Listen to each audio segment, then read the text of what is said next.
She found 10 men in black suits circling her father's tombstone. The Mafia boss was paying a debt.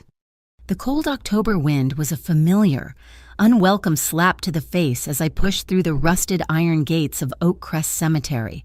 It was a ritual. This walk. 10 years. Today marked the 10th anniversary of Marco Moretti's death. My father. A man I knew only in fragments, like a photograph torn into pieces. I clutched the thin lapels of my coat. I never brought flowers. Not anymore.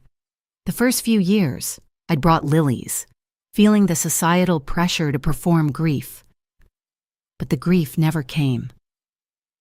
All I ever felt was a dull, hollow ache and the lingering chill of abandonment. He was gone. And I was still here. Stuck in a life that felt like a waiting room, pouring coffee for tips in a city that had swallowed me whole. I was 27. My life was a third-floor walk-up with faulty plumbing, student loans I'd never repay, and the fading, bitter memory of a man who chose his secrets over his daughter. I navigated the familiar path, my worn boots crunching on the gravel. I passed the angels weeping over forgotten tombs, the grand mausoleums of families who had owned this city, until I reached the simple, grassy slope where he lay. And I stopped. My breath caught, snagged in my throat. He wasn't alone. My father's grave was surrounded. 10 men. 10.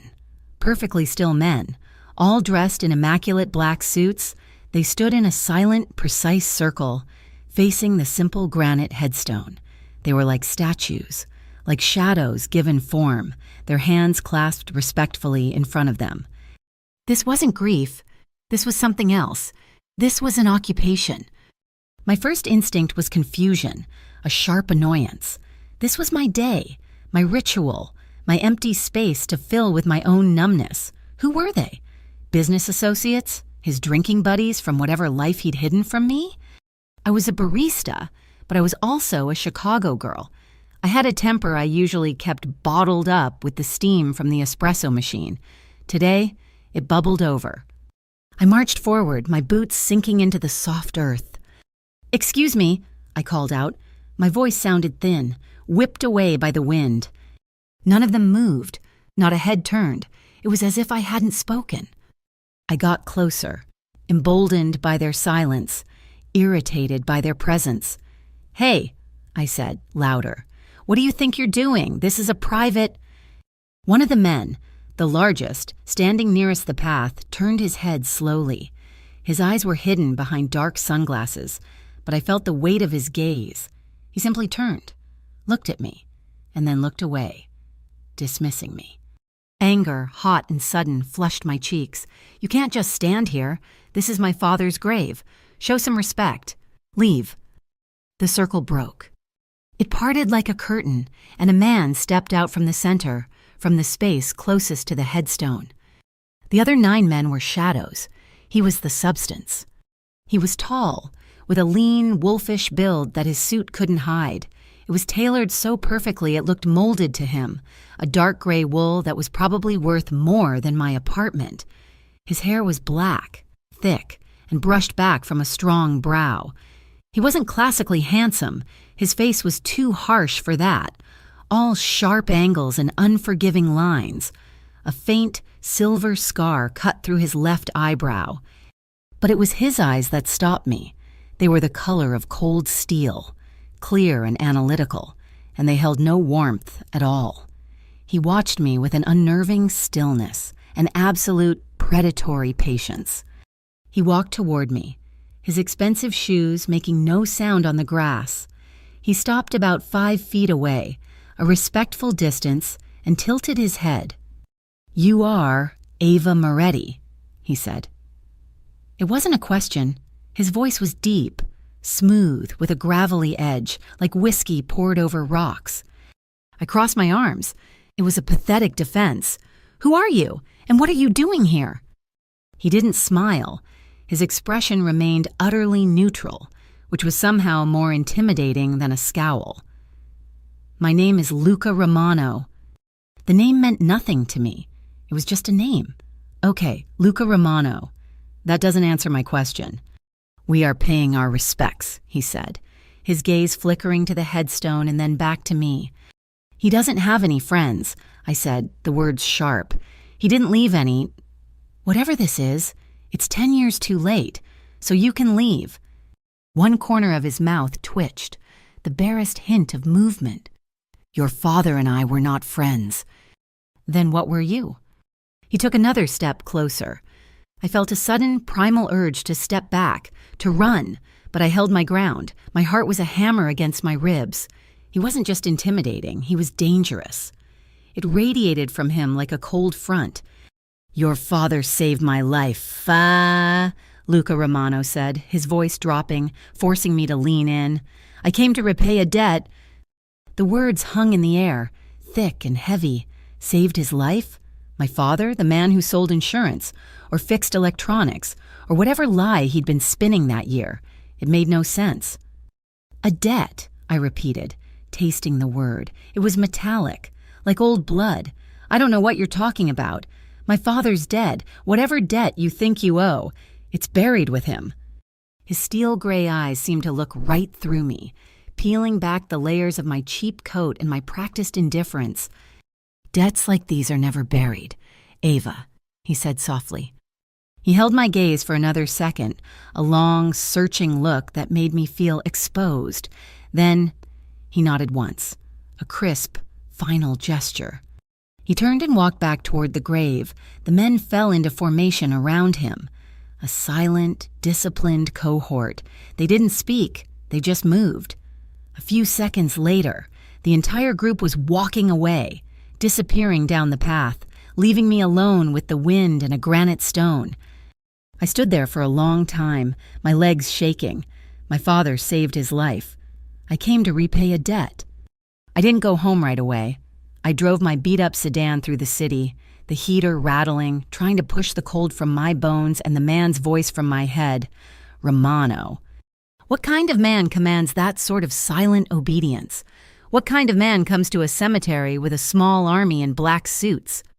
By the time I got back to my apartment building in Pilsen, dusk was settling, turning the sky a bruised purple. I was exhausted, my mind a tangle of questions. I just wanted to lock my door, make instant ramen, and forget the entire day. I parked, pulling my keys from the ignition, and I saw it. In my rearview mirror, a dark sedan, a generic model, parked half a block down. Its headlights were off, but I could see the silhouette of a man in the driver's seat. My skin prickled. It was nothing. This was Chicago. People parked on the street. But I'd been driving around for an hour. Had I seen that car before? I got out of my car, my keys clutched in my fist, the sharpest one poking out between my fingers.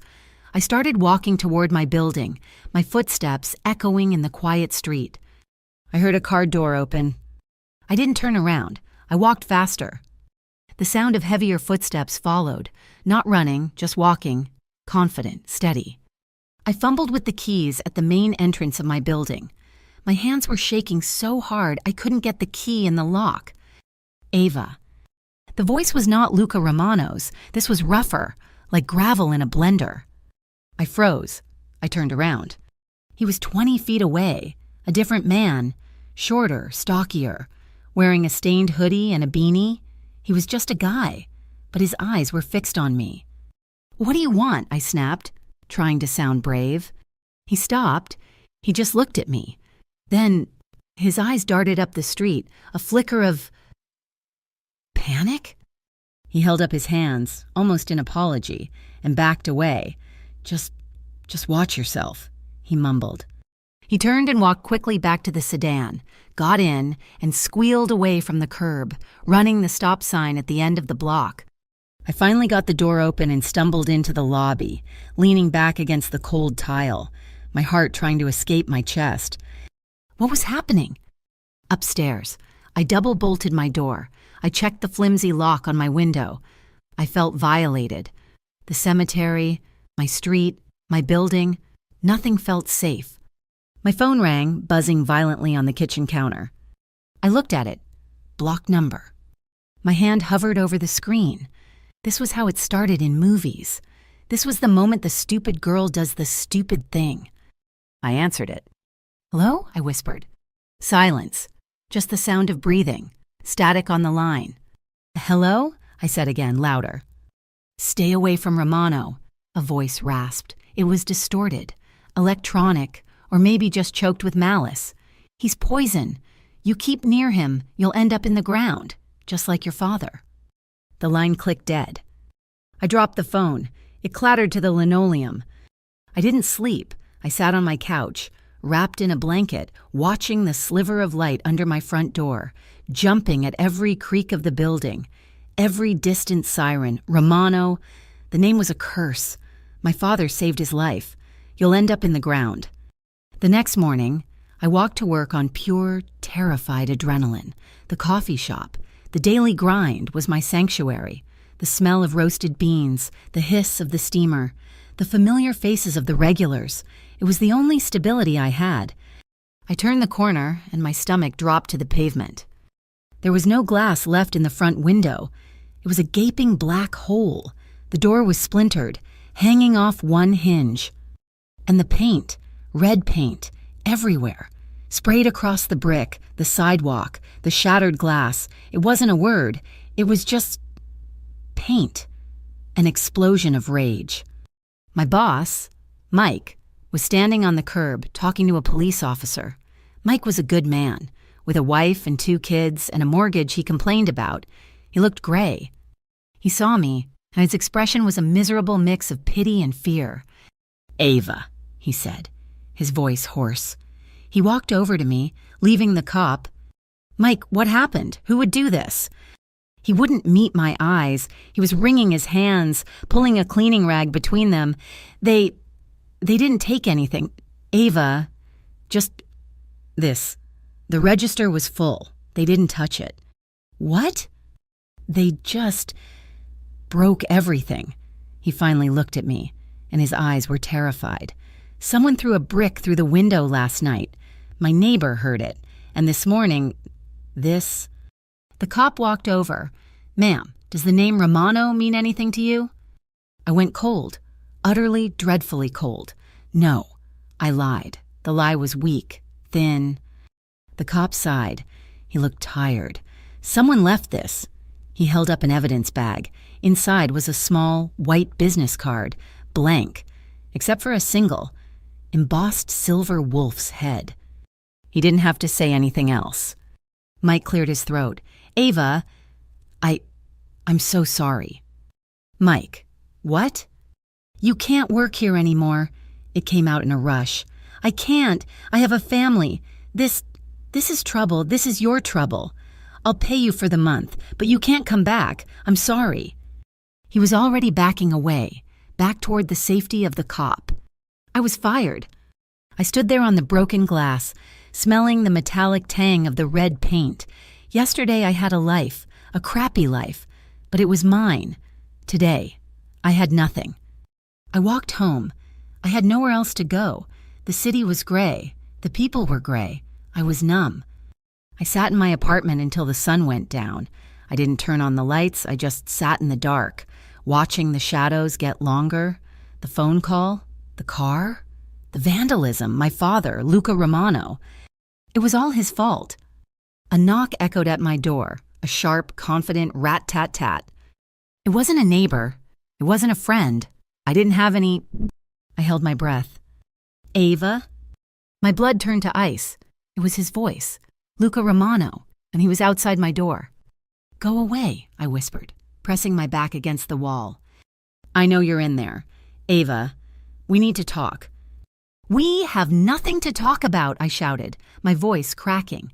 "You did this. My job. The coffee shop. They fired me because of you." They were sending a message. His voice was calm, impossibly calm, penetrating the cheap wood of the door. "It wasn't for your boss. It was for me. Open the door." "No, go away. Leave me alone." "I am not the one you need to be afraid of. The men who did that to your shop are not polite. They will not knock." I was crying now, hot, angry tears of frustration and terror. "This is my life. You don't get to come here and destroy it." There was a heavy sigh on the other side of the door. "You are in danger. Your life, the one you knew, ended yesterday at the cemetery. You are coming with me. I'm not going anywhere with you. The building's fire alarm suddenly shrieked, a deafening, piercing wail. I screamed, clutching my head. What is that? Luca's voice was no longer calm. It was sharp, urgent. Ava, get away from the door. Then I heard another sound, the sound I'd heard last night, at the shop, the sound of shattering glass. It came from my living room. I spun around. The window over the fire escape was gone, and in its place, a bottle, stuffed with a burning rag, sailed through the air in a perfect, terrible arc. It landed on my couch. The world erupted in orange. The Molotov cocktail exploded. Flames shot to the ceiling, instantly consuming the cheap fabric, the curtains, the stack of unpaid bills on my coffee table. The heat was immediate, a physical blow. Ava! Luca roared. He wasn't at the door anymore. He was kicking it. The frame splintered. I was paralyzed. The smoke was acrid, filling my lungs. The fire was spreading, climbing the walls. The door burst open, ripped from its hinges. Luca Romano stood in the doorway, silhouetted against the dim hall light. The flames reflected in his eyes. He didn't hesitate. He crossed the room in 2 strides, grabbing my arm. We're leaving. Now.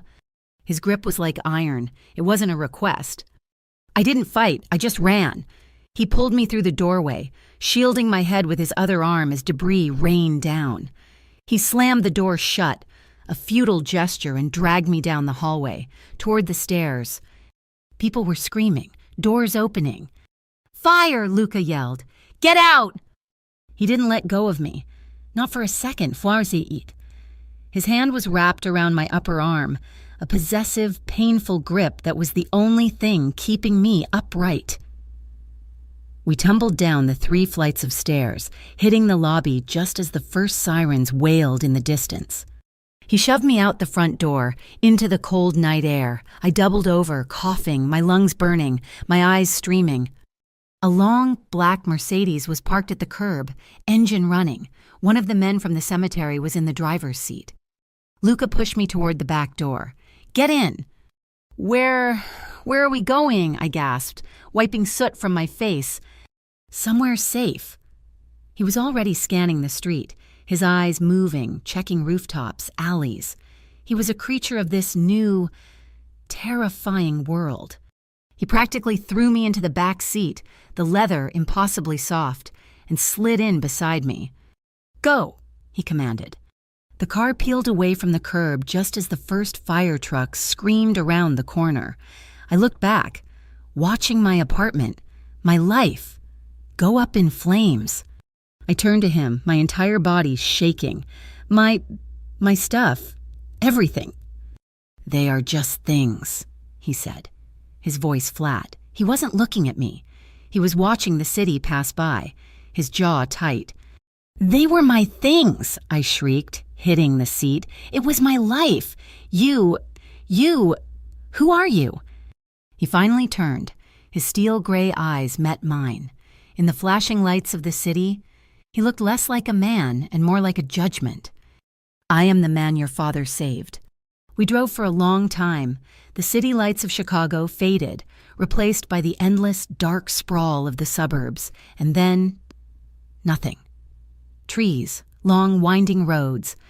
We drove through another set of massive iron gates, identical to the ones at the cemetery, but these were new, imposing and topped with wire. Guards, armed with weapons I didn't recognize, waved us through. The car crunched up a gravel driveway and stopped in front of a house. It wasn't a house, it was a fortress, a sprawling mansion of dark stone and cold glass, built to look imposing, built to withstand a siege. It was beautiful, in a terrifying, sterile way. The driver opened my door. I didn't move. Luca got out, walked around, and looked at me. This is my estate. You will be safe here. Safe? I said, my voice dripping with bitter irony. I wasn't in danger until I met you. This isn't safety. This is a cage. It is what it is, he said, extending a hand. I ignored it, sliding out of the car myself. I stood on the driveway, feeling small, displaced, I was still wearing my coffee shop uniform, now stained with soot and water. He led me inside. The interior was vast, cold and silent, marble floors, a staircase that belonged in a movie, a woman, older, with her hair in a severe bun, met us at the door. "Maria, this is Ava. She'll be staying in the East Wing guest suite. Get her clothes, food, whatever she needs." "Yes, Mr. Romano," the woman, Maria, said, her face impassive. "I don't want anything," I said, my voice raw. Luca ignored me. He turned and started walking down a long hallway. "Wait," I called out. He stopped, but didn't turn. "You don't get to do this," I said, walking after him. "You don't get to burn my life down and then just walk away. You owe me answers." He turned slowly. We were in a study. Dark wood, leather-bound books, a massive desk. It smelled like old paper and something clean, like him. "You owe me," I repeated, jabbing a finger at his chest. I was close enough now to see the silver in his scar, the flecks of gray in his black hair. "I owe your father," he corrected, his voice dangerously soft. "My father is dead. I'm the one who's here. I'm the one whose apartment just burned down. I'm the one who lost her job. So you're going to tell me. What was the debt? Why did he save you? And who was trying to kill me?" He just watched me. His stillness was a wall. He didn't react, didn't flinch. He let my words, my anger, my terror wash over him. And they changed nothing. "You don't get to be silent," I whispered, my anger crumbling. "Please." He took a step. I held my breath. He took another step. He was in my space now. He was so tall. I had to crane my neck to look at him. He was all I could smell, all I could see. He raised a hand. I flinched, expecting a blow. His hand stopped, hovering near my face. His eyes scanned mine, searching for something. He was close. Close enough for me to feel the heat radiating from his body. Close enough for me to feel his breath on my forehead. It wasn't a romantic gesture. It was an assessment. It was power. He was showing me, without a single word, that he could end me or save me, and it was entirely his choice. My heart was rioting, a frantic bird in a cage, but I refused to look away. His gaze dropped to my mouth. The moment stretched, thick with unspoken tension, with the smell of smoke and danger. He leaned in, his lips brushing the air by my ear. I shivered, my skin alive with a feeling I couldn't name. And he said nothing. He just breathed, once, a slow, controlled inhale. Then he pulled back. The connection snapped. The room was cold again. "Maria will show you to your room," he said, his voice flat, dismissing me as if I were a servant, as if that moment hadn't happened. He turned his back to me, walking to the massive window, looking out over his dark, protected kingdom. I stood there, shaking. Maria gently touched my elbow. "Miss, this way." I let her lead me. I was hollowed out. The guest bedroom was bigger than my entire apartment. The sheets were silk. The bathroom was marble. A prison of luxury. I sat on the edge of the bed for hours, listening to the silence of the house. The city was a distant, faint glow on the horizon, a life that was no longer mine. I lay down, my mind replaying the day, the suits, the fire, the coffee shop. I replayed the study, the feeling of his breath, the moment I thought he might... what? Kiss me. Kill me. I touched my arm, the spot where he had grabbed me, where his hand had held me as we ran from the fire. His touch hadn't been gentle. It had been certain, possessive, absolute. My heart was racing, pounding in the quiet room. But it wasn't just from fear. I was terrified. Yes, I was terrified of him, of what he represented. But as I lay there, in a stranger's bed, in a fortress miles from home, I had to admit the truth. My heart was racing because for the first time in my entire life, tucked away in the dragon's lair, I felt something other than numb. And as I ran through that burning building, with his hand clamped on my arm. It was the only moment in the last 10 years that I had felt completely, undeniably safe. And that, more than anything, was what unsettled me. I woke to a silence so complete it was suffocating. For a moment, I was adrift, disoriented. The smell of smoke was gone, replaced by the faint, sterile scent of lemon oil and old money. Then I opened my eyes, and the oppressive luxury of the guest suite slammed back into me. Sunlight, weak and gray, streamed through windows that were at least 10 feet tall, illuminating a room that was shades of cream and beige, a room with no soul. My clothes from last night were gone. In their place, laid out on a velvet chaise, was a set of simple, expensive-looking clothes, a gray cashmere sweater, black leggings, and soft wool socks. Someone had come in while I slept. The thought sent a chill through me, a violation that felt almost as bad as the fire. I dressed, the soft fibers feeling alien against my skin. I was a prisoner in a cashmere cage.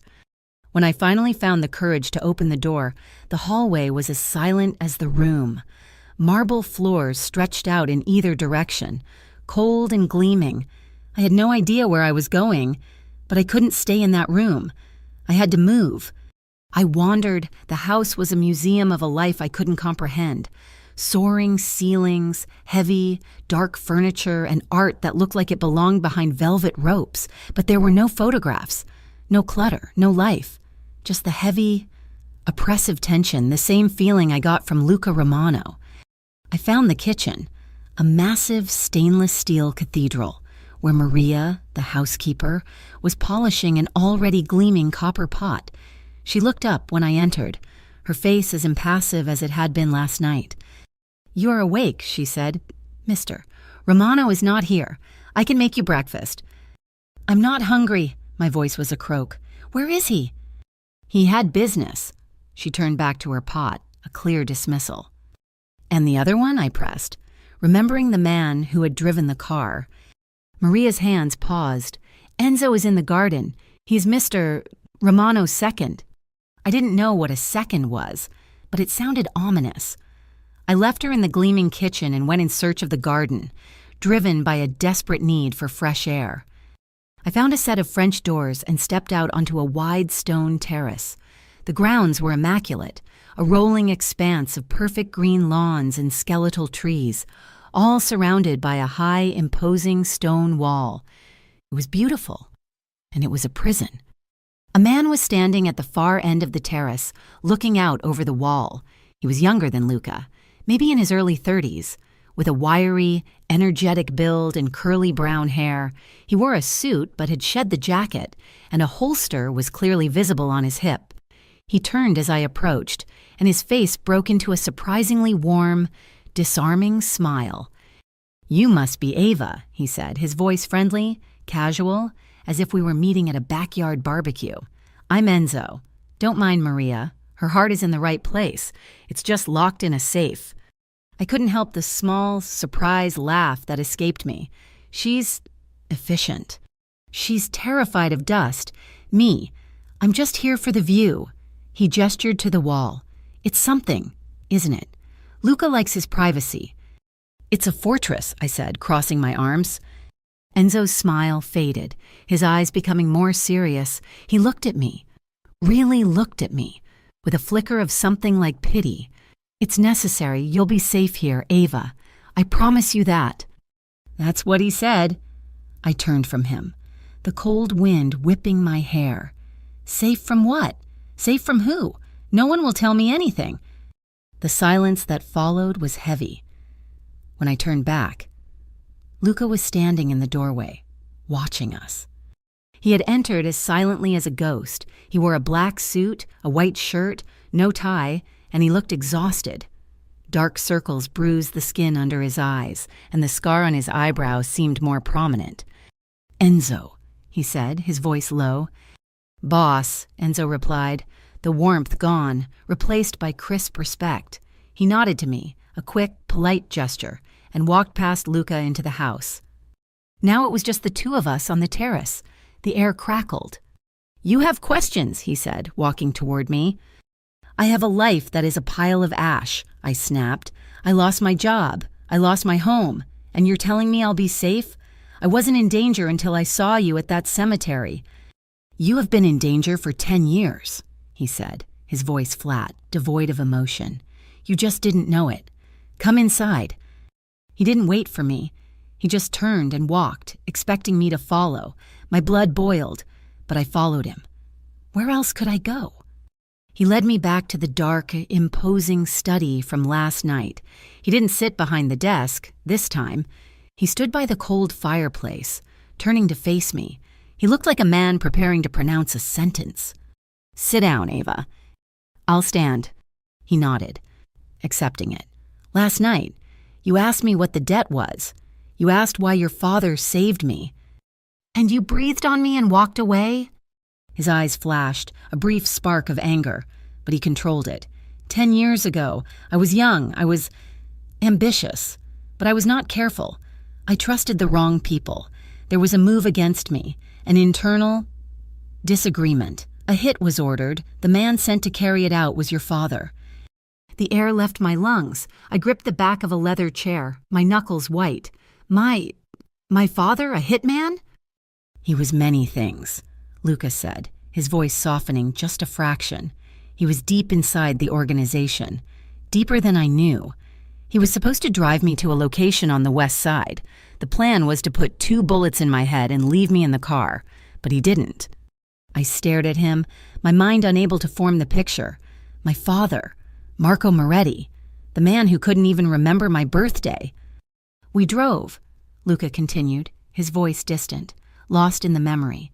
And he just talked about the Cubs, about the weather, about a daughter he had, a little girl. He said he hadn't seen you in a while. He said he was trying to get out, to build a life so he could be a real father. Tears pricked my eyes, hot and angry. He was lying. No, Luca said, his voice sharp. He was not. When we got to the location, he stopped the car. He turned to me, and he said, "They want me to kill you, kid, but you've got a look in your eye. You're going to change things. I'm not going to be the man who stops that, and I'm not going to die with a daughter who hates me." I was shaking my head, a silent, violent no. He gave me his gun, Lucas said.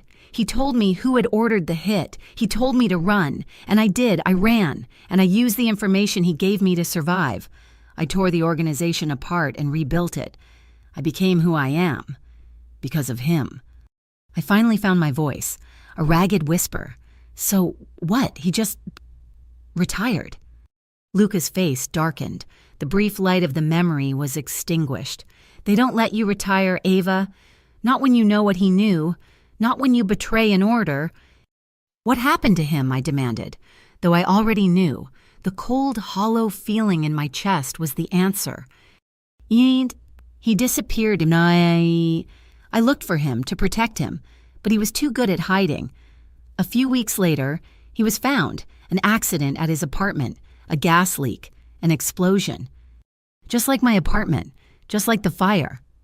It all clicked into place, a horrifying, sickening mosaic. "The men who I ran from the car with last night," I whispered. "The men who vandalized the coffee shop. Who are they?"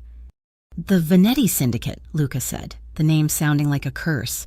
"The survivors, the ones who my father, and your father, failed to root out. The man who ordered the hit on me all those years ago had a son, Dominic Venetti. He runs things now, and he holds a grudge." The silence in the room was a living thing, a heavy, suffocating weight. "So you're telling me," I said, my voice dangerously calm, the words precise and cold, "that my father chose you. He chose to save your life, and he died for it."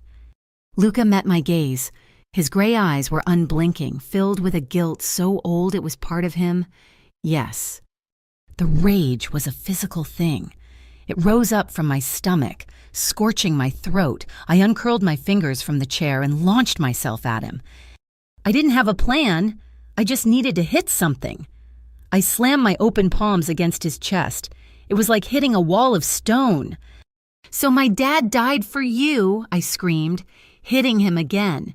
He died for you, and where were you? He gave you his gun. He gave you a life, and you let him die. Ava! He grabbed my wrists, his grip like steel, easily stopping my pathetic attack. You owe me, I cried, struggling against him, the tears finally breaking free. You don't owe him. He's dead. You owe me. You owe me a father. Stop. He didn't raise his voice, but the command cut through my hysteria. He held me fast, my face just inches from his. I could see the lines around his eyes, the muscle working in his jaw. I cannot bring him back, he said, his voice a low, rough rasp. I cannot change what happened, but I can honor the debt, and that debt is you. He saved my life, so I will protect his. He let go of my wrists. I stumbled back, rubbing the red marks. I'm not your responsibility, I spat. Yes, you are, he said, with a finality that broke me. Dominic Vanetti has been watching me for years, waiting for a weakness. He saw me at the cemetery. He saw me with you. He knows your father was the one who betrayed them. He knows I am protecting you. You are not just a person to him anymore. Ava, you are leverage. I collapsed into the chair, the fight draining out of me, leaving me as hollow as I'd felt at the grave. What do you want from me? I want you to stay here. I want you to stay alive. That night, the nightmares came. It wasn't just the fire. It was all of it. The 10 men in black suits, their faces blank, the cold headstone, my father's face, a face I barely remembered, turning into Luca's. The sound of shattering glass, the rasp of the voice on the phone. You'll end up in the ground, just like your father. I woke up with a gasp, sitting bolt upright in the silk sheets. My heart was pounding, my skin clammy with sweat. The room was dark, the silence was back, but I could still hear the voice. It was just a dream, I screamed. Luca was standing in the doorway of my bedroom, a dark silhouette against the hall light. How did you get in? I stammered, pulling the comforter up to my chin. The door was unlocked, he said, as if it were the most obvious thing in the world. He stepped into the room. He was barefoot, wearing a black t-shirt and gray sweatpants. The casual clothes were more disarming than the suit. I could see the muscles in his arms, the hard lines of his chest. You can't just come in here, I said, my voice shaking. You were screaming. He didn't come closer. He stayed near the door, giving me space. A nightmare. I nodded, clutching the blanket. The cemetery, the fire. He was quiet for a long moment. He just watched me, his gray eyes seeming to absorb the darkness in the room. They are just shadows. Ava, they can't hurt you here. He took a step, and I flinched. He stopped. I am not him, he said softly. I'm not your father. I will not abandon you. He walked to the bed. I shrank back, but I had nowhere to go. He didn't touch me. He just stood over me. A mountain of quiet, contained power. You are under my protection, he said, his voice a low vibration that I felt in my chest. That is not just a promise. It is a fact. As long as you are in this house, as long as I am alive, you are safe. He raised his hand, the same hand he had held up in the study. I watched it, mesmerized, terrified. He gently, almost hesitantly, brushed a strand of damp hair from my cheek. His fingers were rough, calloused, but his touch was impossibly light. It was a spark on my skin, a sudden, shocking warmth that traveled straight to my core. I stopped breathing. His thumb grazed my cheekbone. His eyes were locked on mine, and for the first time, I saw something in them other than guilt or anger. I saw a loneliness that mirrored my own. No one touches what I protect, he whispered. And then he was gone. He turned and walked out of the room, leaving me with the lingering scent of his skin and a pulse that thundered in my ears. A few days passed. I fell into a strange, suspended routine. I ate breakfast with Maria's silent judgment. I walked the gardens under Enzo's watchful, friendly eye. I read books from the library. I was a princess in a tower, and I was going insane. Luca was a ghost. He was in the house. I could feel his presence, but he was busy. Enzo had told me, in a moment of candor, that poking the Venetti bear has consequences. Luca was at war, a quiet, unseen war fought in shadows. I needed to get out. I needed air that didn't belong to him. A grocery run, Enzo said, looking at me like I had two heads. We were on the terrace. Ava, we have groceries. Maria has a guy who delivers, I don't even know, crates of things. I want to see people, I said, desperate. I want to walk down an aisle. I want to feel normal for 1 hour. Please, Enzo, just to a supermarket. You and your men can be there. What could happen in a supermarket? He sighed, running a hand through his hair. He knew, on some level, that I was suffocating.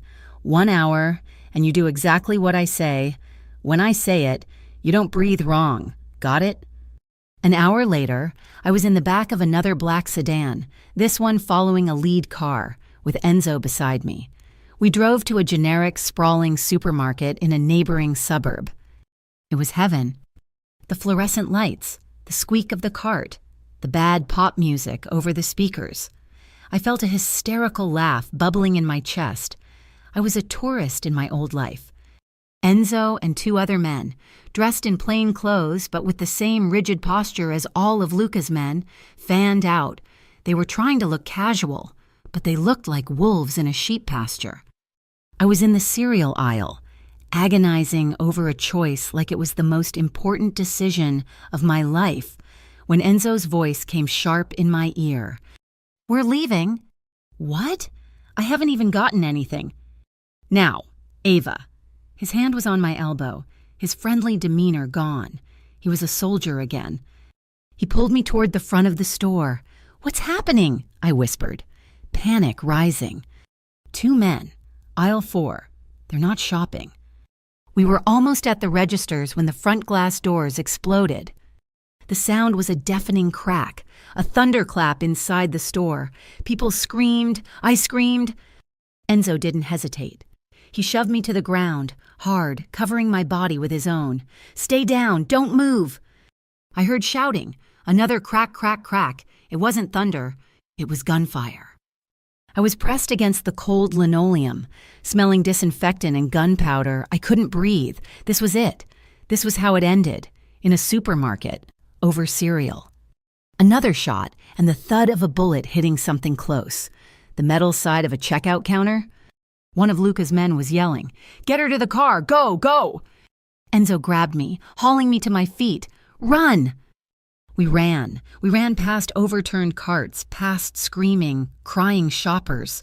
We burst through the shattered front doors into the parking lot. Our sedan was 10 yards away, the engine already running. A black car, a rival car, squealed around the corner of the lot, blocking our path. A window rolled down. Enzo threw me sideways, behind a concrete pillar. He drew his gun. "Get in the car, Ava!" he yelled, as he and the other men took position, using cars as cover. I scrambled, half crawling, toward the sedan. The back door opened. A shot. The back window of our car spiderwebbed. I screamed, frozen. Then, from the lead car, Luca's men returned fire. A volley of shots that sounded like a war. The black car's tires screeched. It sped off, leaving a trail of rubber and smoke. Enzo grabbed me, shoved me in the back of the sedan, and piled in after me. "Drive!" he roared. We tore out of the parking lot, leaving the chaos behind. I didn't say anything on the ride back. I just shook. My whole body was vibrating, a string pulled too tight. When we got to the mansion, I stumbled out of the car. Luca was on the front steps. He was in his suit, his face a mask of cold, controlled fury. His eyes weren't on me. They were on Enzo. "Inside," Luca said, his voice lethal. Enzo followed him into the study. I heard the door slam. I heard yelling, Luca's voice, not loud, but with a terrifying, precise anger. I just stood in the grand marble hallway, shaking apart. The adrenaline was gone, leaving a black, sucking void of terror. My knees buckled. I was going to be sick. I didn't fall. Arms wrapped around me, strong, certain, holding me up. I hadn't even heard him come out of the study. I buried my face in his chest, in the smooth, expensive wool of his suit. I gripped the lapels of his jacket like I was drowning, and I sobbed. I sobbed for my father, for my burned-down life, for the girl who was terrified in a cereal aisle. Luca just stood there. He didn't pat my back. He didn't shush me. He just held me. His arms were a steel band around me, grounding me. One of his hands moved to the back of my head, his fingers tangling in my hair, holding me securely against him. It was the first time I had been held in 10 years. "I've got you," he whispered, his voice a rough vibration against my ear. "You're safe. I've got you." We stood there for a long time, me, a broken, weeping mess, and him, the pillar holding me up, the emotional distance between us, the anger, the fear. It all just evaporated, burned away by the gunfire. Later that night, the house was silent again. But the silence was different. It was charged. I couldn't sleep. I was walking the upstairs hall, too restless, too alive. A door opened, and he was there. He had changed into a t-shirt and sweats. He had been in his office, working. He stopped when he saw me. We just looked at each other. The hallway was dim, only one small lamp burning, casting us in shadows. He had saved me. His men had... He had held me.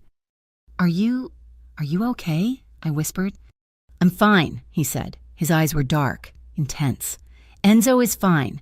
My men are fine. They shot at us. They missed!" He took a step toward me. "They won't get a second chance." He was in front of me now, as close as he had been in the study. But this was different. The power was still there, but so was something else. A vulnerability. The same raw need I felt. "Thank you," I said, my voice barely audible. "For what? For putting you in the line of fire?" For holding me. For not letting go." He raised his hand, the same way he had in my bedroom. He didn't touch me, not yet. He hovered, giving me the chance to pull away. I didn't... His fingers brushed my cheek, that same electric shock, my breath caught in my throat. His eyes dropped to my mouth. "Ava," he breathed. It wasn't a name. It was a question. It was a plea. I leaned in. I don't know why. It was insane. This man was a killer. This man was my captor. His other hand came up, cupping my jaw, his thumb brushing my lower lip. My eyes fluttered shut. I felt his breath, warm and close. He was going to kiss me. And I panicked. I pulled away, stumbling back, my heart hammering. "I can't," I whispered, my voice shaking. I don't know who you are. I don't know what this is. I'm scared." He didn't move. He watched me, his face unreadable, his hands, which had been so gentle, slowly clenching into fists at his sides. He looked pained. "Go to bed, Ava," he said, his voice hoarse.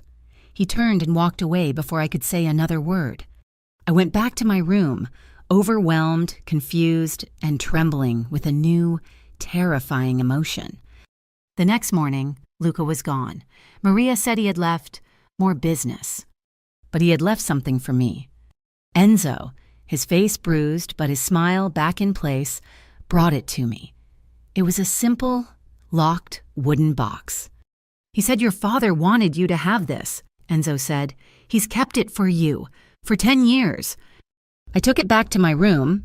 There was a small, simple key in the lock. My hands were shaking. I opened it. The smell of old paper and leather hit me. Inside, there were a few faded photographs, a young man, handsome, smiling, holding a baby, me, my father, a woman I didn't recognize. And under the photos, a worn, black, leather-bound journal. I picked it up. I opened it to the first page. The handwriting was messy, hurried, but I knew it. It was his. I sat on the bed and I began to read. It wasn't a diary. It was a ledger of a life. He wrote about the organization, about the code, about the men he worked with. He wrote about his deep, abiding guilt. He wrote about the betrayal, the one he had committed. He wrote about me, how he watched me from a distance, how he was trying to get clean, to earn enough to get out, to find me again. It was hours. I read and I wept. I wept for the man I never knew, for the father I had missed. I reached the last few pages. The entries were short, frantic. He knew they were onto him. He knew he was out of time. I turned to the final page. It was dated the day before the gas leak, the last words my father ever wrote. If you're reading this, Ava, it means I failed. It means they found me. But I did one thing right. I saved a kid. His name is Romano. He's not like the others. He has honor. The world I'm in, it's a sickness. And Dominic Vanetti is the worst of it. I couldn't finish what I started. I couldn't burn out the rot. But Romano can. Do not mourn me, little bird. Just live. And if you are ever in trouble, if the shadows find you, trust Romano. He's the only one who can finish what I couldn't. I did not leave the guest suite for 2 days. I existed in a haze of my father's words, his slanted, hurried script, a map to a world that had operated just beneath my own, invisible and deadly. I read the journal. I read it and read it again, until the pages felt like an extension of my own skin, until his guilt and his fear and his desperate, failed hope felt like my own. He wrote about the rot. A name kept appearing, Dominic, a betrayal that ran deeper than one man. It was a plan, a long con, a sickness, as my father called it, designed to gut the entire organization, to take power not just from Luca's predecessors, but from Luca himself. My father hadn't just saved Luca's life. He had tried to warn him about a mole, a traitor who was already inside. But my father was killed before he could prove it. And the mole was Dominic Vanetti, the man now leading the rival syndicate, the man who had sent men to the supermarket, the man who had burned my life to the ground. When Luca returned, I was waiting for him in the study. I had the journal open on his massive desk. He walked in, shrugging off his heavy overcoat. He looked at me, then at the book. His face was hard, his eyes shadowed with a fatigue that went bone deep. He knew, I said. My voice was quiet, but it cut through the silence of the room. My father knew it was Dominic Vanetti. He knew there was a mole, and he knew it was him. Luca stopped. He didn't come closer. He just watched me. I know. You knew? My head snapped up. You knew this whole time that my father wasn't just saving you from some random hit, but that he was trying to expose the man who is still hunting you? Yes. And you didn't tell me? I told you what you needed to know, he said, his voice flat. The man responsible was Dominic Vanetti. The details, they are just ghosts. They are not ghosts. Luca, I slammed my hand on the desk. They are the reason I am here. This isn't just a grudge. This isn't just revenge for a 10-year-old failed hit. This is unfinished business. Vanetti isn't just trying to kill you. He's trying to finish what he started. He's trying to erase the last 2 people who know the truth. You and me. He walked to the desk, his presence sucking the air from the room. He looked down at my father's messy handwriting. His admission was a heavy, cold stone dropped between us. He looked at me, his gray eyes clear and devoid of any pity, which is why you have a choice. The Vanetti War. It is not something you can survive. Ava, not in the open, I can make you disappear. A new name, a new city, a new life. I can give you enough money to go anywhere. Be anyone, you will be safe. You will be free of this. Free of me. I stared at him. A week ago, I would have taken it. I would have run so fast I would have left footprints of fire. A new life, an escape. It was everything I had ever dreamed of. But I was holding my father's life in my hands. I was standing in the house of the man he died to save. No, I said. His expression didn't change, but a muscle in his jaw twitched. Do not be a fool. This is not a movie. There is no honor here. Only blood. I am not being a fool, I said, my voice shaking but gaining strength, and I am not being a hero. I'm just done. I am done running. I spent my entire life running from a ghost. trying to figure out who my father was. Now I know. He died trying to do something right, trying to stop that rot. He died protecting you. I rounded the desk, standing in front of him. I'm not hiding from the truth anymore. Luca, I will not run. Then what will you do? He asked, his voice low, dangerous. You will stay here? A prisoner? A target? You will wait for Vanetti to find a way in? No. I met his gaze, unflinching. I will not be a target. I will be whatever I need to be. You told me I was your responsibility. Fine, then be responsible. You're at war. You said it yourself. Well, I just enlisted. Teach me. A flicker of something passed through his eyes. Surprise? Respect. Teach you what? Teach me how not to be leverage. Teach me how not to be the girl who freezes in the supermarket. Teach me how to be the person who survives. He was silent for a long time. He searched my face, as if he could find the answer in the lines of my skin, in the fear that was still thrumming beneath my anger. The first lesson, he said finally, is that you are never, ever safe. He took me to the range. I hadn't even known the estate had one. It was a separate building, far from the house, a long concrete bunker built into a hillside. It smelled of sulfur and oil. He placed a small black handgun on the metal table. This is a Sig Sauer P365, he said, his voice all business. It is small, easy to conceal, and it has almost no kick. It is for you. I looked at it. It was a piece of cold, deadly metal. It was the tool of my father's world, the world that had killed him. I've never held a gun, I whispered. I know. He came to stand behind me. I tensed. He was close, but not touching me. Not yet. First, you respect it. You respect what it can do. You never point it at anything you do not intend to destroy. Is that clear?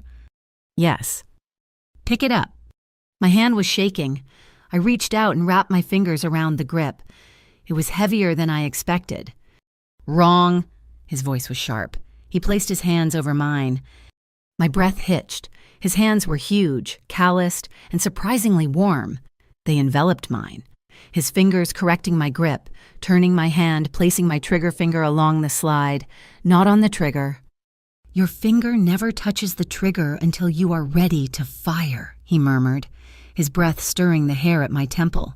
He was right behind me now, his chest a solid wall against my back. My entire body was on fire, hyper-aware of every point of contact. Stance, he commanded. Feet shoulder-width apart. Lean into it. Don't fight it. He used his knee to nudge my leg into the correct position. His hand rested on the small of my back, guiding me, tilting me forward. I was surrounded by him. His scent, his heat, his absolute control. Now, he said, his voice a low rumble in my ear. Look down the range. Focus on the target, not the gun, the target. He loaded a magazine, the click-clack sound shockingly loud. He slotted it into the grip in my hand, his hand still over mine. We will fire together, he said. Squeeze, Ava, don't pull. His hand was on mine. His body was braced against mine. I squeezed. The bang was deafening. Even through the earmuffs he'd made me wear, the gun jumped, but he controlled it, his strength absorbing the recoil. I had missed the target completely. I had hit the wall. Again, sir, he commanded. We stayed there for hours. He taught me how to load, how to clear a jam, how to breathe. Slowly, he moved away, letting me hold the gun myself, letting me feel its weight. My arms ached. My hands were raw. But my shots were getting closer. You're a natural, Enzo said, leaning against the doorway. I hadn't even heard him arrive. Luca tensed. The lesson was over. He turned, his demeanor all business again. What is it? We got a problem, Enzo said, and he was no longer smiling. Vanetti's men hit one of our warehouses. They weren't trying to steal. They were trying to send a message. Luca swore, a low, vicious sound. He turned to me. The heat, the intimacy of the lesson was gone, replaced by the cold, hard mask, Stay here. Practice. Do not leave this building. He and Enzo were gone, leaving me with the smell of gunfire and the heavy weight of the gun in my hand. That night, I found him in the dining room. A plate of food, untouched, sat in front of him. He was staring at a glass of whiskey. The war was not going well. I could see it in the lines of his face. "You should eat," I said softly, from the doorway. He looked up. He looked surprised to see me. "I'm not hungry." "Neither am I." I walked in. Sitting in the chair across from him, the table was long enough to host 20 people, but we sat in the silence, just the two of us. "You did well today," he said, swirling the amber liquid in his glass. I was terrified. "Good," he said. "Fear keeps you alive. It's complacency that kills you." We were quiet. I watched him, the hard angles of his face, the scar, the way his hand gripped the glass. "Why did he call it the rot?" I asked. Luca's head lifted. "Your father." In the journal, he said Vanetti was a sickness, a rot he couldn't burn out. Luca took a drink, because that's what he is, our world, this life. It has rules, an omerta, a code. We don't involve civilians. We don't hurt children. We don't bring chaos to the streets. We are businessmen of a different sort. But Vanetti, he has no code. He deals in things we don't touch. He enjoys the pain. He likes the chaos. He isn't a businessman. He's a butcher. He finished the glass. Your father saw that. He believed in the old ways, even as he was trying to leave them. Vanetti represents the end of all that. And you? I asked, my voice barely a whisper. What do you believe in? He looked at me, and his eyes were so empty, so cold, it made me shiver. I believe in loyalty, and I believe in debt. Everything else is a lie. Someone must have taught you that, I said, probing, needing to know. He was quiet for a long time. My father, he said, and the word was like acid, was not a good man. He was weak. He was a gambler. He owed the wrong people. When I was 8 years old, he made a bet he couldn't cover. So he made a new one. He bet me. My blood ran cold. He sold me, Lucas said, his voice flat, emotionless, as if he were reading a weather report. To cover his debt, I was collateral. I was a servant, an errand boy, in a house full of monsters. I learned about loyalty by seeing what happens when it's broken. I learned about debt by seeing men pay with their blood. One night, when I was 16, the man who owned me made a mistake. He got drunk. He got sloppy. I took a knife from the kitchen, and I collected the debt he owed me. He looked down at his own hands. I ran.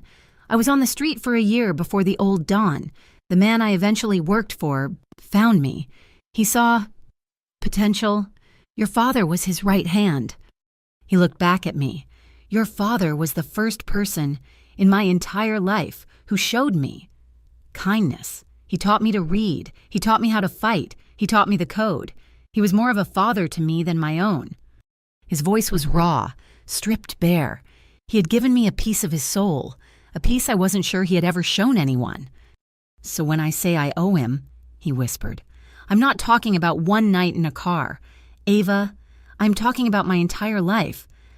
The silence that followed was thick, charged. I had no words. What could I say? I stood up. I walked around the table. I stood beside his chair. He watched me, his face guarded, wary. I reached out and my hand was shaking, but I placed it on his shoulder. His muscles were iron beneath his shirt. He looked at my hand, then at my face, and I leaned down. I pressed my lips to his.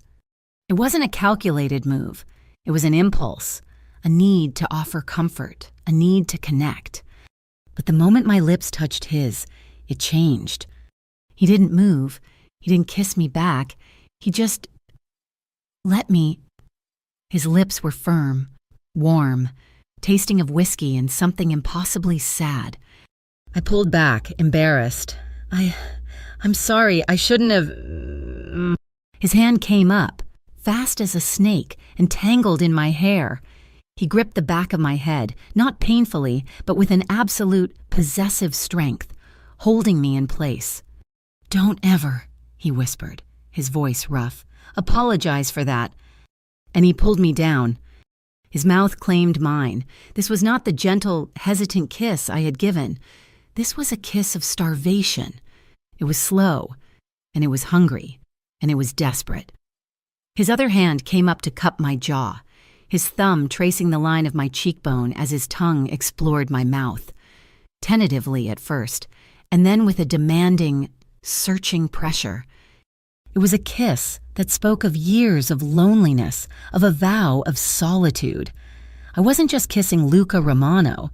I was kissing the 8-year-old boy who was sold, the 16-year-old who fought for his life. I kissed him back. I poured all my own grief, my own loneliness, my own desperate, unnamed need into it. My hands moved from his shoulder to his chest, gripping the front of his shirt. He groaned, a low, animal sound in the back of his throat, and the kiss deepened. It was controlled, but just barely. It was a promise of a fire, a controlled burn that threatened to rage out of control, and it scared me to death. I pulled back, breaking the kiss, my breath coming in ragged gasps. His eyes were dark, his pupils blown wide, his lips were wet from mine. I can't, I whispered, terrified, not of him, of what I was feeling, of losing myself in him, in this world. He held my gaze. His hand was still in my hair. I expected him to be angry. I expected him to pull me back. He didn't. He slowly, reluctantly, unwound his fingers from my hair. His hand dropped to his side. He leaned back in his chair. He took a single, shuddering breath. "I know," he said, and he respected the pause. The next few days, the tension in the house was a living thing. We avoided each other. The air between us was so thick with unspoken words, with the memory of that kiss, that it was hard to breathe. He was at war. Enzo was a constant, stressed-out presence. Men in suits came and went. The house was a command center.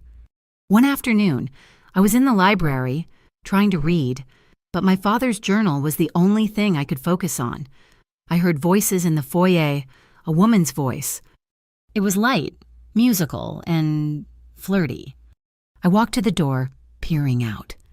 A woman was standing there. She was stunning, tall, blonde, and poured into a red dress that was impossibly tight. She was laughing, her hand on Enzo's arm. Enzo looked uncomfortable. "He's busy. Bianca." "He's always busy," she purred, tapping a long, red nail on his chest. "But he'll see me." As if summoned, Luca appeared at the top of the stairs. He stopped, looking down at her. His face was blank. "Bianca," he said. It was not a warm greeting. "Luca, darling," she cooed, gliding to the bottom of the stairs, looking up at him. "You've been neglecting me. I brought provisions." She held up a designer bag. He descended the stairs, his eyes never leaving hers. He stopped on the bottom step, looming over her. "Now is not a good time," he said. "It's never a good time." She reached up, straightening his tie, though he wasn't wearing one. Her fingers lingered on his chest. "Don't be such a brute. We have business." I watched, my stomach twisting into a tight, ugly knot. It was jealousy. It was hot, and it was raw, and it shocked me with its intensity. This woman, she knew him. She touched him like she had the right. Luca's eyes flickered. He saw me, standing in the library doorway. His expression hardened. He took Bianca's arm. "My study, now." He marched her into the study, past me, without a single glance, and he closed the door.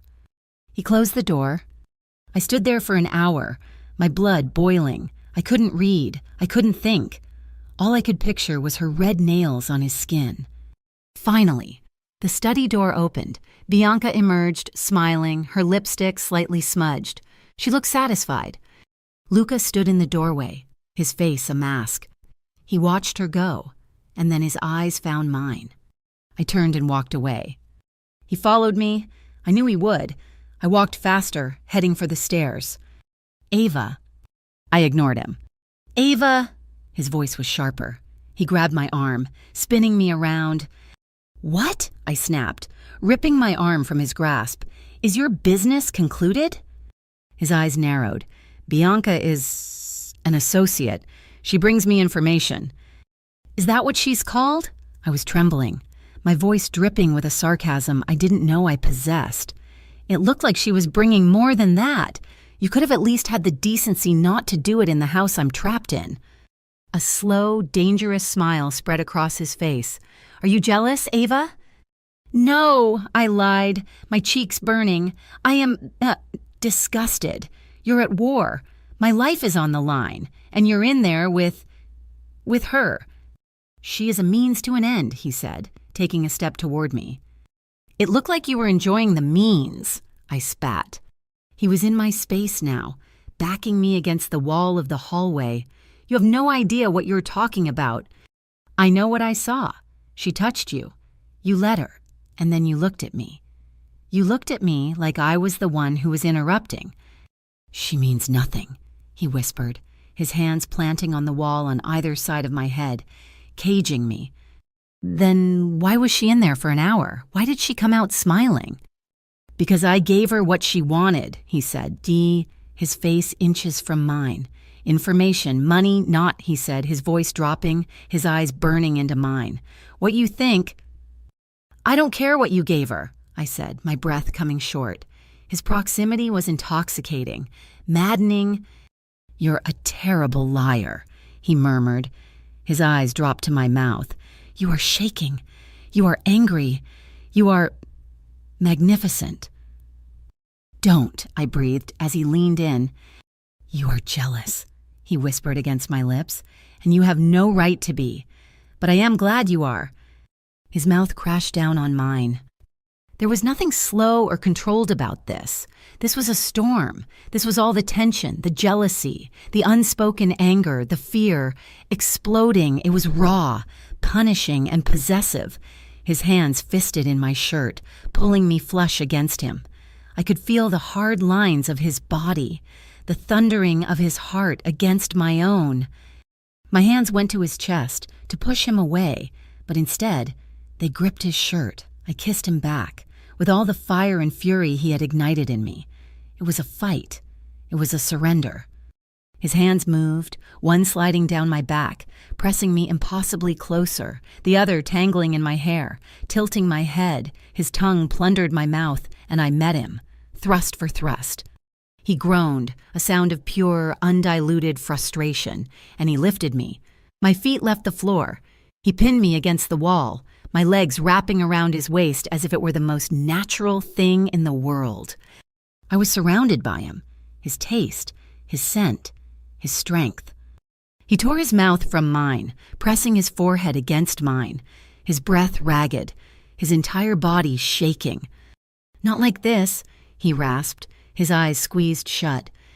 He was fighting himself, and he was winning, but just barely. Not here, not in anger, not when I am this close to losing control. He slowly, reluctantly, let me slide down his body, my feet touching the floor. The friction was a new kind of agony. He stepped back, putting a foot of space between us, but his eyes never left mine.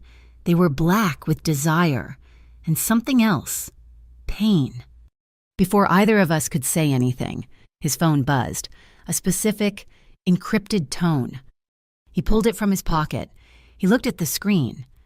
The desire vanished, replaced by ice. What? I asked, my voice still trembling. It's a leak, he said, his voice flat, deadly. Someone inside is feeding Vanetti information. He knew about the warehouse. He knows I'm moving my assets. Who? He looked at the message. The information came from a secure line. Only 2 people have access, me and Enzo. A chill that had nothing to do with the kiss ran down my spine. Enzo, the friendly smile, the warm, disarming greeting, the, "Oh, I'm just here for the view."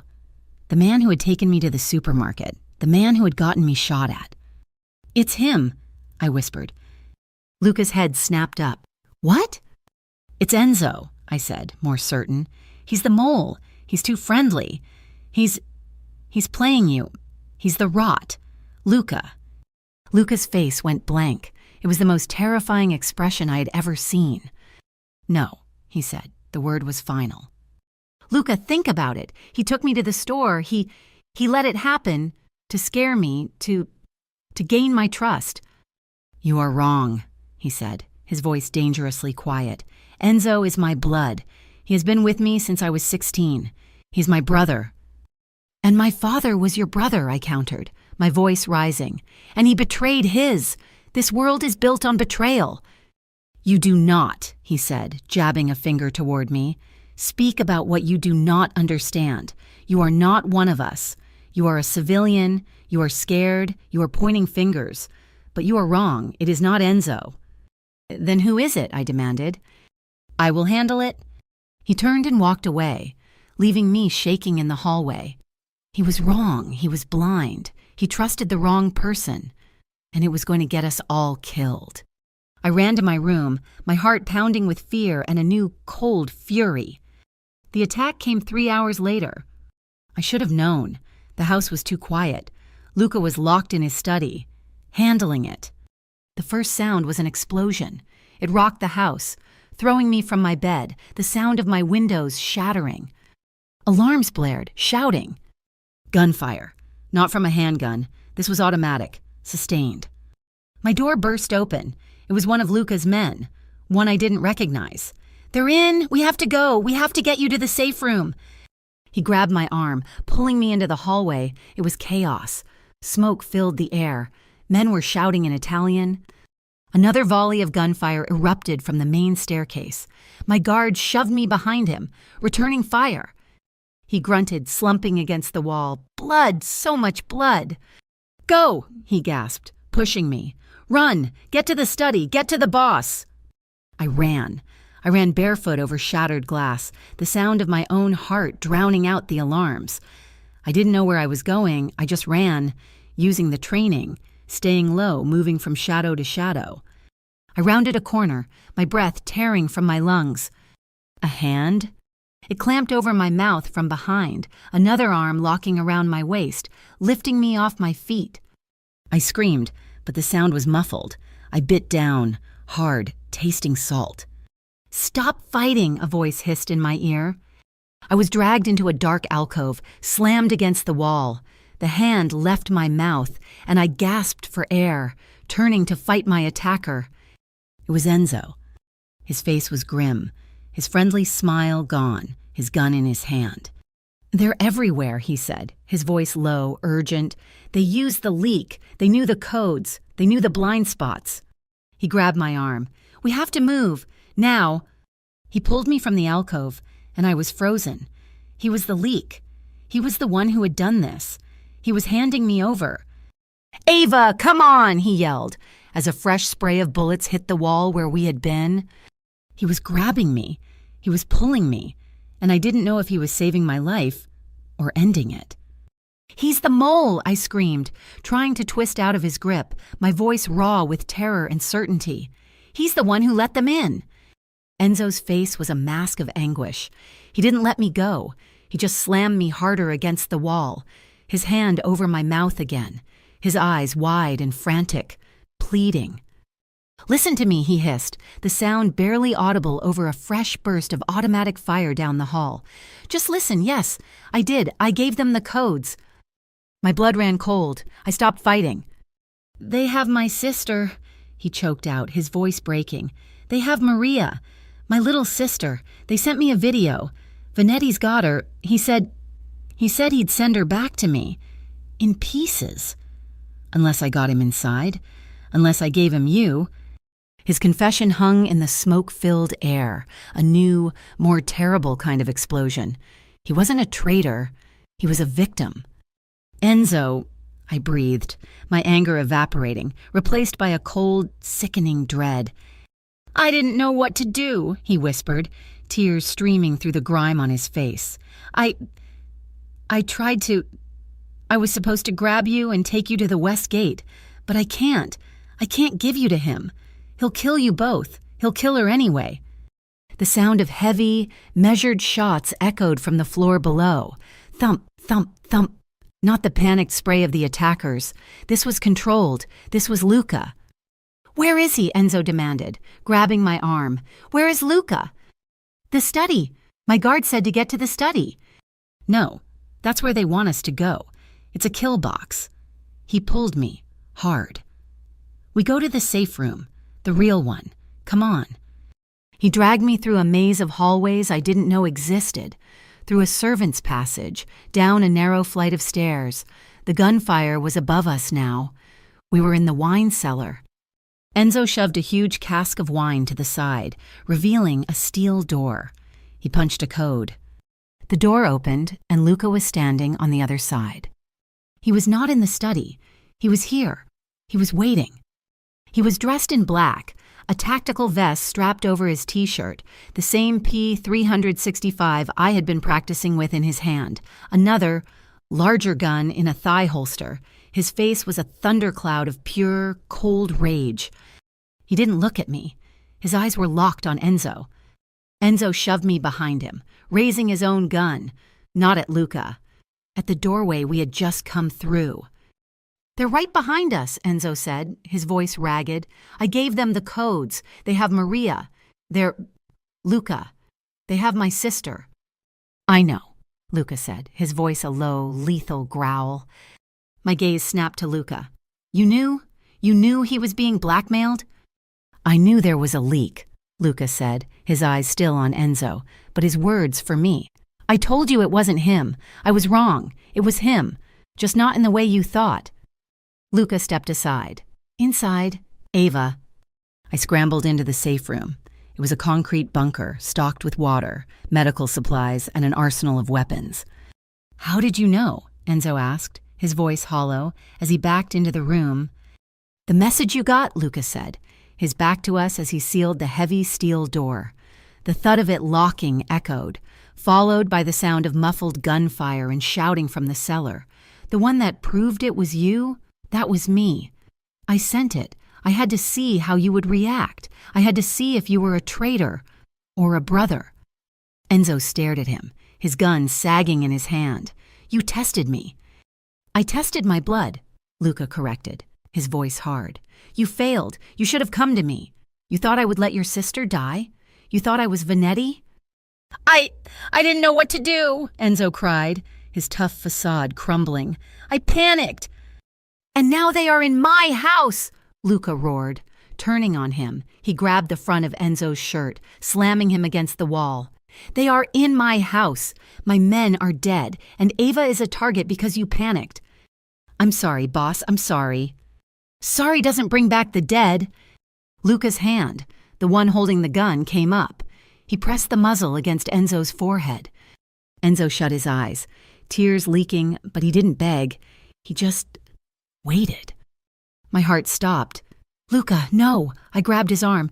"Don't! He told the truth. He was bringing me here. To you. He didn't hand me over."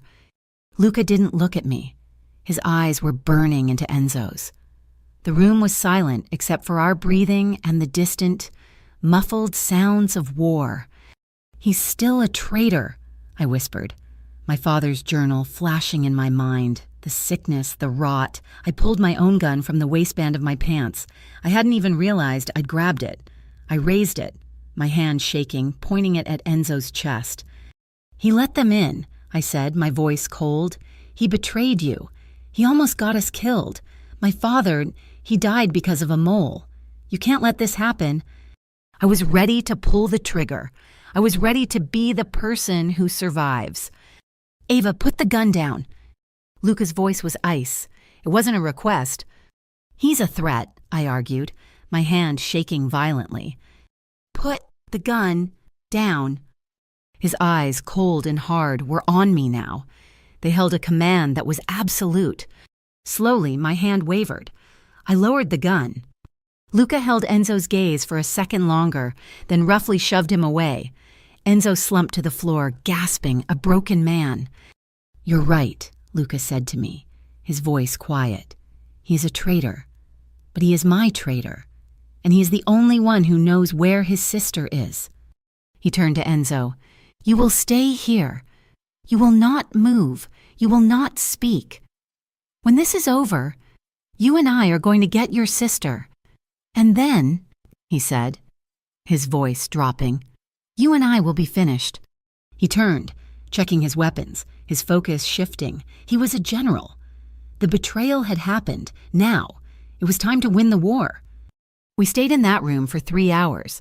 The sounds of fighting slowly died, replaced by a new, terrible silence.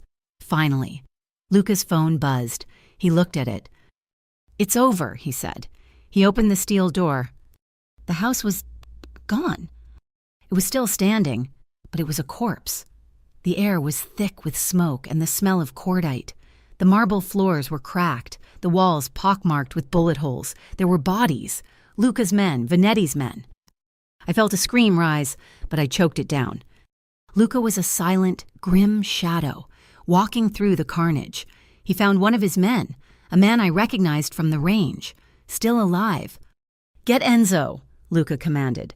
"Lock him in the cellar. Put 2 guards on him. He speaks to no one but me." The man nodded, his face a mask of grief and fury. I followed Luca into the study. It was one of the few rooms that was relatively untouched. The heavy oak door had held. He walked to the bar, grabbed the nearest bottle, the whiskey from the other night, and hurled it against the fireplace. It shattered. The explosion of glass and liquid, a sudden, violent release. "Damn him!" he roared, sweeping his arm across the desk, sending papers and lamps crashing to the floor. "Damn him to hell!" He wasn't the cold, controlled Don. He wasn't the patient teacher at the range. He was the 16-year-old boy with a knife, the man who believed in loyalty above all else, and his brother had just spit on that code. He slumped into his chair, his head in his hands, his whole body shaking with a rage that had nowhere to go. I stood in the doorway, my heart breaking. Not for the house, not for the violence, for him. I walked to the bar. I found an unbroken glass and a new bottle. I poured 2 fingers of whiskey. I walked to his desk, my hand steady, and placed it in front of him. He looked up, his eyes bloodshot, his face a ruin of his careful control. He looked at the glass, then at me. I didn't say anything. I just stood there. I reached out, hesitantly, and placed my hand on his shoulder, the same gesture I'd made in the dining room. But this time, it was different. This time, I wasn't just offering comfort, I was standing with him. He didn't move for a long time. Then, his hand came up and covered mine, his grip crushing, his calloused fingers lacing with mine. He held my hand to his shoulder like he was holding on for life. He didn't say thank you. He didn't say anything. He just held me, and I held him back. That night, the estate was a tomb. The power was out. The air was cold. The surviving men were cleaning, boarding up windows, their movements quiet, respectful. Luca and I were in the study, the one room that felt secure. The fireplace was the only source of light and heat, casting long, dancing shadows on the walls. We sat on the thick rug in front of it, the silence stretching, punctuated only by the crackle of the logs. He had been staring into the flames for an hour, his face carved from stone. "He will pay for this," he said, his voice a low, empty rumble. "Dominic, he brought this into my home. He used my family against me. He will pay." "We will make him pay," I said, and I was shocked to hear the certainty in my own voice. He turned to look at me. The firelight softened the hard lines of his face, made his gray eyes look almost warm. "You should have run. Ava, when I offered you the new life, you should have taken it." "My father didn't run," I said, looking into the fire. "He tried to fight the rot, and you're not my father, Luca, but you're not the man who raised you either. You don't sell your family to cover a debt." His gaze was so intense it was a physical touch. He reached out, his fingers brushing my jaw, just like he had in the hallway, just like he had in my bedroom. But this time, I didn't pull away. I didn't flinch. I leaned into his touch. "Ava," he whispered, and my name was a prayer on his lips. It was a warning. It was a plea. He had let go of his anger. He had let go of his control. He was just a man. A man who had seen his world betrayed, who was teetering on the edge of a darkness I couldn't comprehend. And I was the only thing holding him back. "I am not made for this," he whispered, his thumb brushing my lower lip. I cannot be what you need." "I don't need a savior," I whispered back, my hand coming up to rest on his chest. I could feel his heart, a heavy, steady beat beneath my palm. I don't want to be alone anymore." His eyes closed, a flicker of pain crossing his face. "I don't know how to be gentle." "I don't need gentle," I said. "I need you." That was all it took. He moved, not with the anger of the hallway, but with a slow, deliberate certainty. He pulled me to him, his mouth finding mine, and all the air left the world. This kiss was a confession. It was the taste of whiskey and smoke, of grief and a desperate, starved-out hope. It was a letting go. His hand left my jaw, sliding down my neck, his fingers tangling in the hair at my nape. His other arm wrapped around my waist, pulling me onto his lap, flush against him. I was drowning, but I was breathing for the first time. I gripped the front of his shirt, my knuckles white, anchoring myself to him. His lips were soft, yet demanding, and he kissed me like he was memorizing me, like he was staking a claim. He broke the kiss, pressing his forehead to mine, his breath coming in ragged, heavy gasps. You are something sacred. Ava," he breathed, his voice rough. "And I am a monster. I will ruin you." "You saved me," I whispered, tracing the scar on his eyebrow with my finger. "You're the only one who didn't abandon me." His eyes opened. The fire was reflected in them, but it was his own heat I felt. He lowered his head, his lips tracing a burning path from my jaw to the hollow of my throat. I arched my back, my head falling back, giving him access. His hands were everywhere, not rough, not violent. They were reverent. They moved over me like a blind man reading a sacred text. One hand slid up my side, his thumb brushing the swell of my breast, a jolt of pure electricity. The other hand slid down my back, settling on the curve of my hip, holding me, grounding me. I was breathless. I was his... He lifted his head, his eyes dark, and he looked at me, really looked at me, as if he were seeing the sun for the first time. "Stay with me," he whispered. It wasn't a command. It was a question, the first he had ever really asked me. "I'm not going anywhere," I breathed. He kissed me again, and this time, all the walls were gone. It was just us, in the ruins of his life, in the firelight. Finally letting go. The next morning, I woke up on the rug, tangled in a cashmere blanket he had retrieved, and in his arms. He was still asleep. In sleep, he looked younger. The hard lines of his face were gone. He looked at peace. I slipped from his grasp, my body aching in a new, wonderful way. I pulled the blanket over him and stood, walking to the shattered study window. Dawn was breaking. The world was cold, gray and broken, but I felt whole. I went to my room to find clothes. The room was a mess from the attack. The wooden box, the one from my father, had been thrown to the floor, its contents scattered. I knelt, picking up the photographs. My father, smiling, me, a baby. And the journal, tucked inside the back cover, a book I'd never touched, was my father's old, worn Bible. I picked it up. It felt heavy. I opened it. A single, folded piece of paper fell out. It wasn't a page from the Bible. It was a letter. My hands shook as I unfolded it. The handwriting was his. "Ava, my little bird. If you're reading this, I am dead. And if you are reading this, it means Romano kept his word. He gave you this box. He is a good man. Ava. The last one, I am writing this because the journal. It's not the whole truth. It's what I knew. This is what I'm certain of. There is a man, Dominic Vanetti. He's not just a traitor. He is the one who will kill me. I have a meeting. He said it. He says it's to make peace.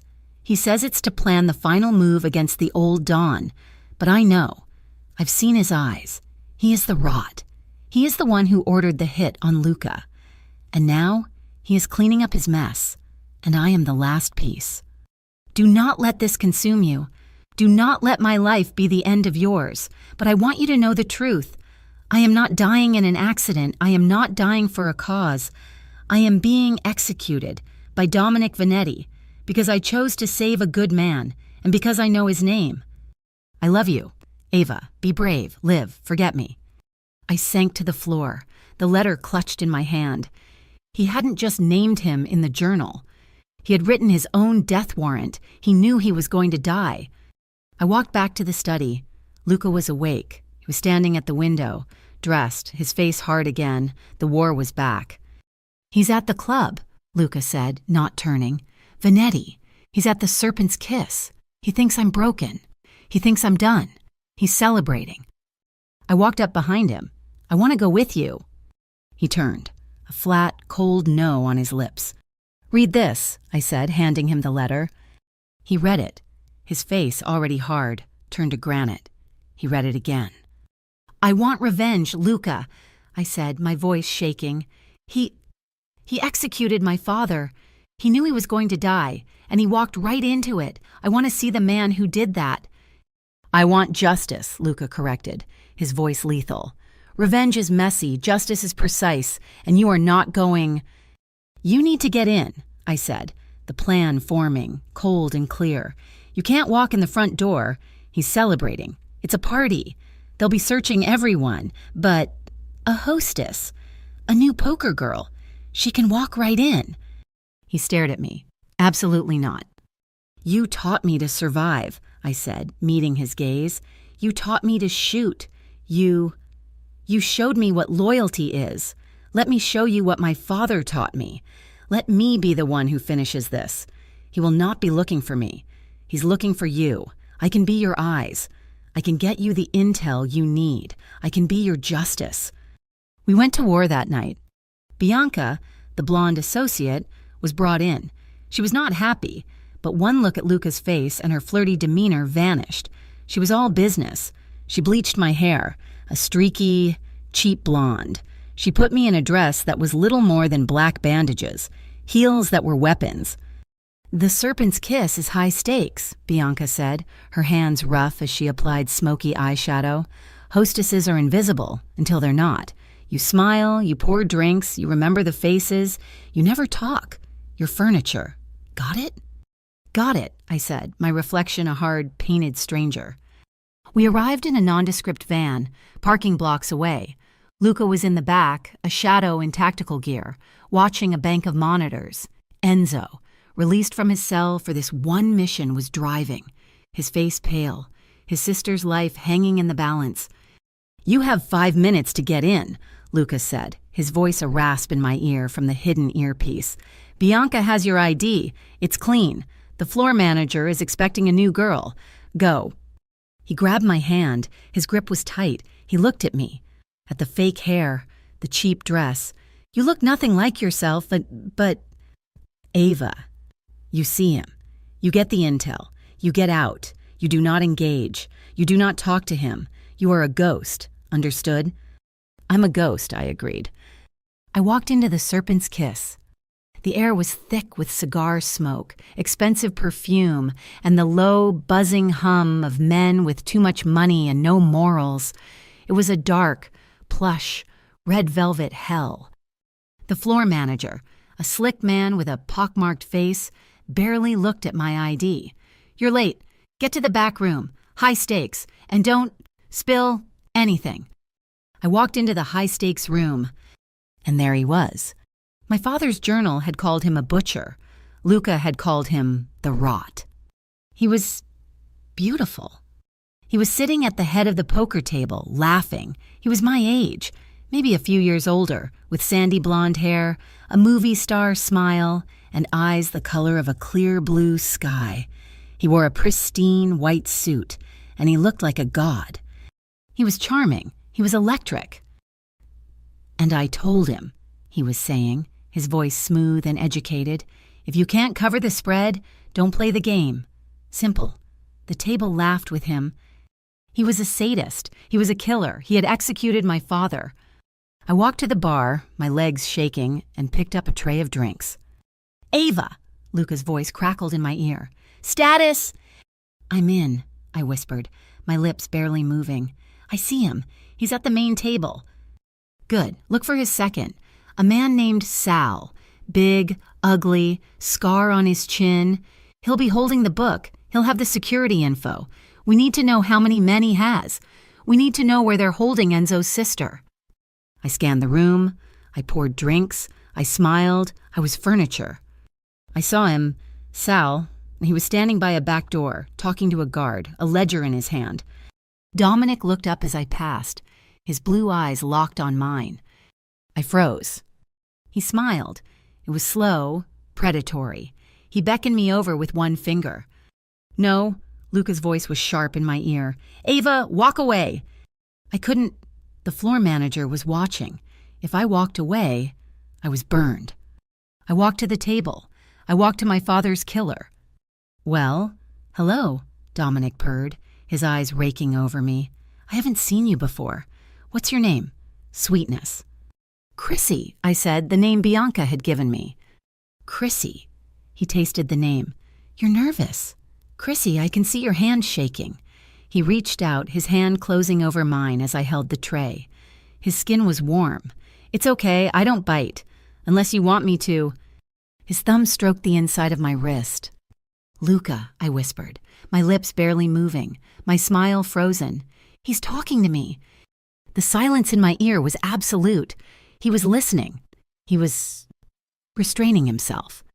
I could feel Luca's rage, 1,000 miles away, a tangible thing. He was watching this on a monitor, watching this monster touch me. "You're new," Dominic said, his smile fading, his eyes becoming analytical. "Where did they find you?"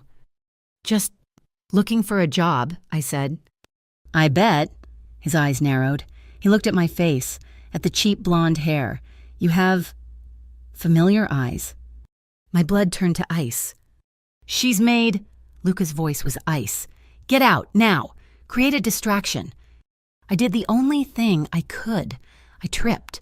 I let the tray of drinks go, splashing ice, whiskey, and glass all over the front of his pristine white suit. He jumped back, roaring in surprise. "You clumsy..." "I'm so sorry," I shrieked, dabbing at his suit with a cocktail napkin. "I'm so sorry, sir." Sal, the man with the book, rushed over. "Boss, you okay?" "Get her out of here," Dominic snarled, brushing me off. A guard grabbed my arm, yanking me to my feet. "Sal," I cried, grabbing the front of Sal's shirt as if I was still trying to apologize. I saw, on your book, you're holding a girl, Maria, at the Southside Pier, Pier 41, and please, It was a gamble, a desperate, insane gamble. Sal's face went white when he knew I'd seen it. "Get her out," he yelled, pushing me toward the guard. The guard was dragging me, his fingers biting into my arm. "Ava, run!" Luca yelled in my ear. I stomped my heel, hard, onto the guard's instep. He roared, his grip loosening. I spun, grabbed a bottle of vodka from the bar, and smashed it over his head. The room erupted. I ran. I burst through the back door, the one Sal had been guarding, and into a cold, dark alley. "Go, go, go!" Luca was screaming. Alarms were blaring. I ran, my heels catching on the cobblestones. I kicked them off. A hand grabbed me, pulling me into a side alley. I screamed. It was Luca. He was in his black gear, his face a mask of fury. He didn't say a word. He just grabbed my hand and we ran. We reached the van. Enzo peeled out, tires smoking. "Pier 41! Pier 41!" I gasped as I tumbled into the back. His book, I saw it. He had a ledger, Pier 41, Maria. Enzo sobbed, a sound of pure, agonized relief. Luca just looked at me. He was shaking. Not from fear, from rage. We got out, blocks away, switching to a clean car. He pulled me into another alley, dark and smelling of rain, as Enzo drove the van to a ditch. "Are you hurt?" he demanded, his hands on my shoulders, his eyes scanning me. "No, I'm fine. You, that was..." He couldn't even form the words. He was too angry. "I got it, didn't I said, my adrenaline soaring. "I got the info, Pier 41. He stared at me, his chest heaving, and then he kissed me. He slammed me back against the cold brick wall, his mouth crushing mine. It was a kiss of pure, undiluted adrenaline. It was anger and fear and a terrifying, white-hot passion. It was his control, his ironclad will shattering.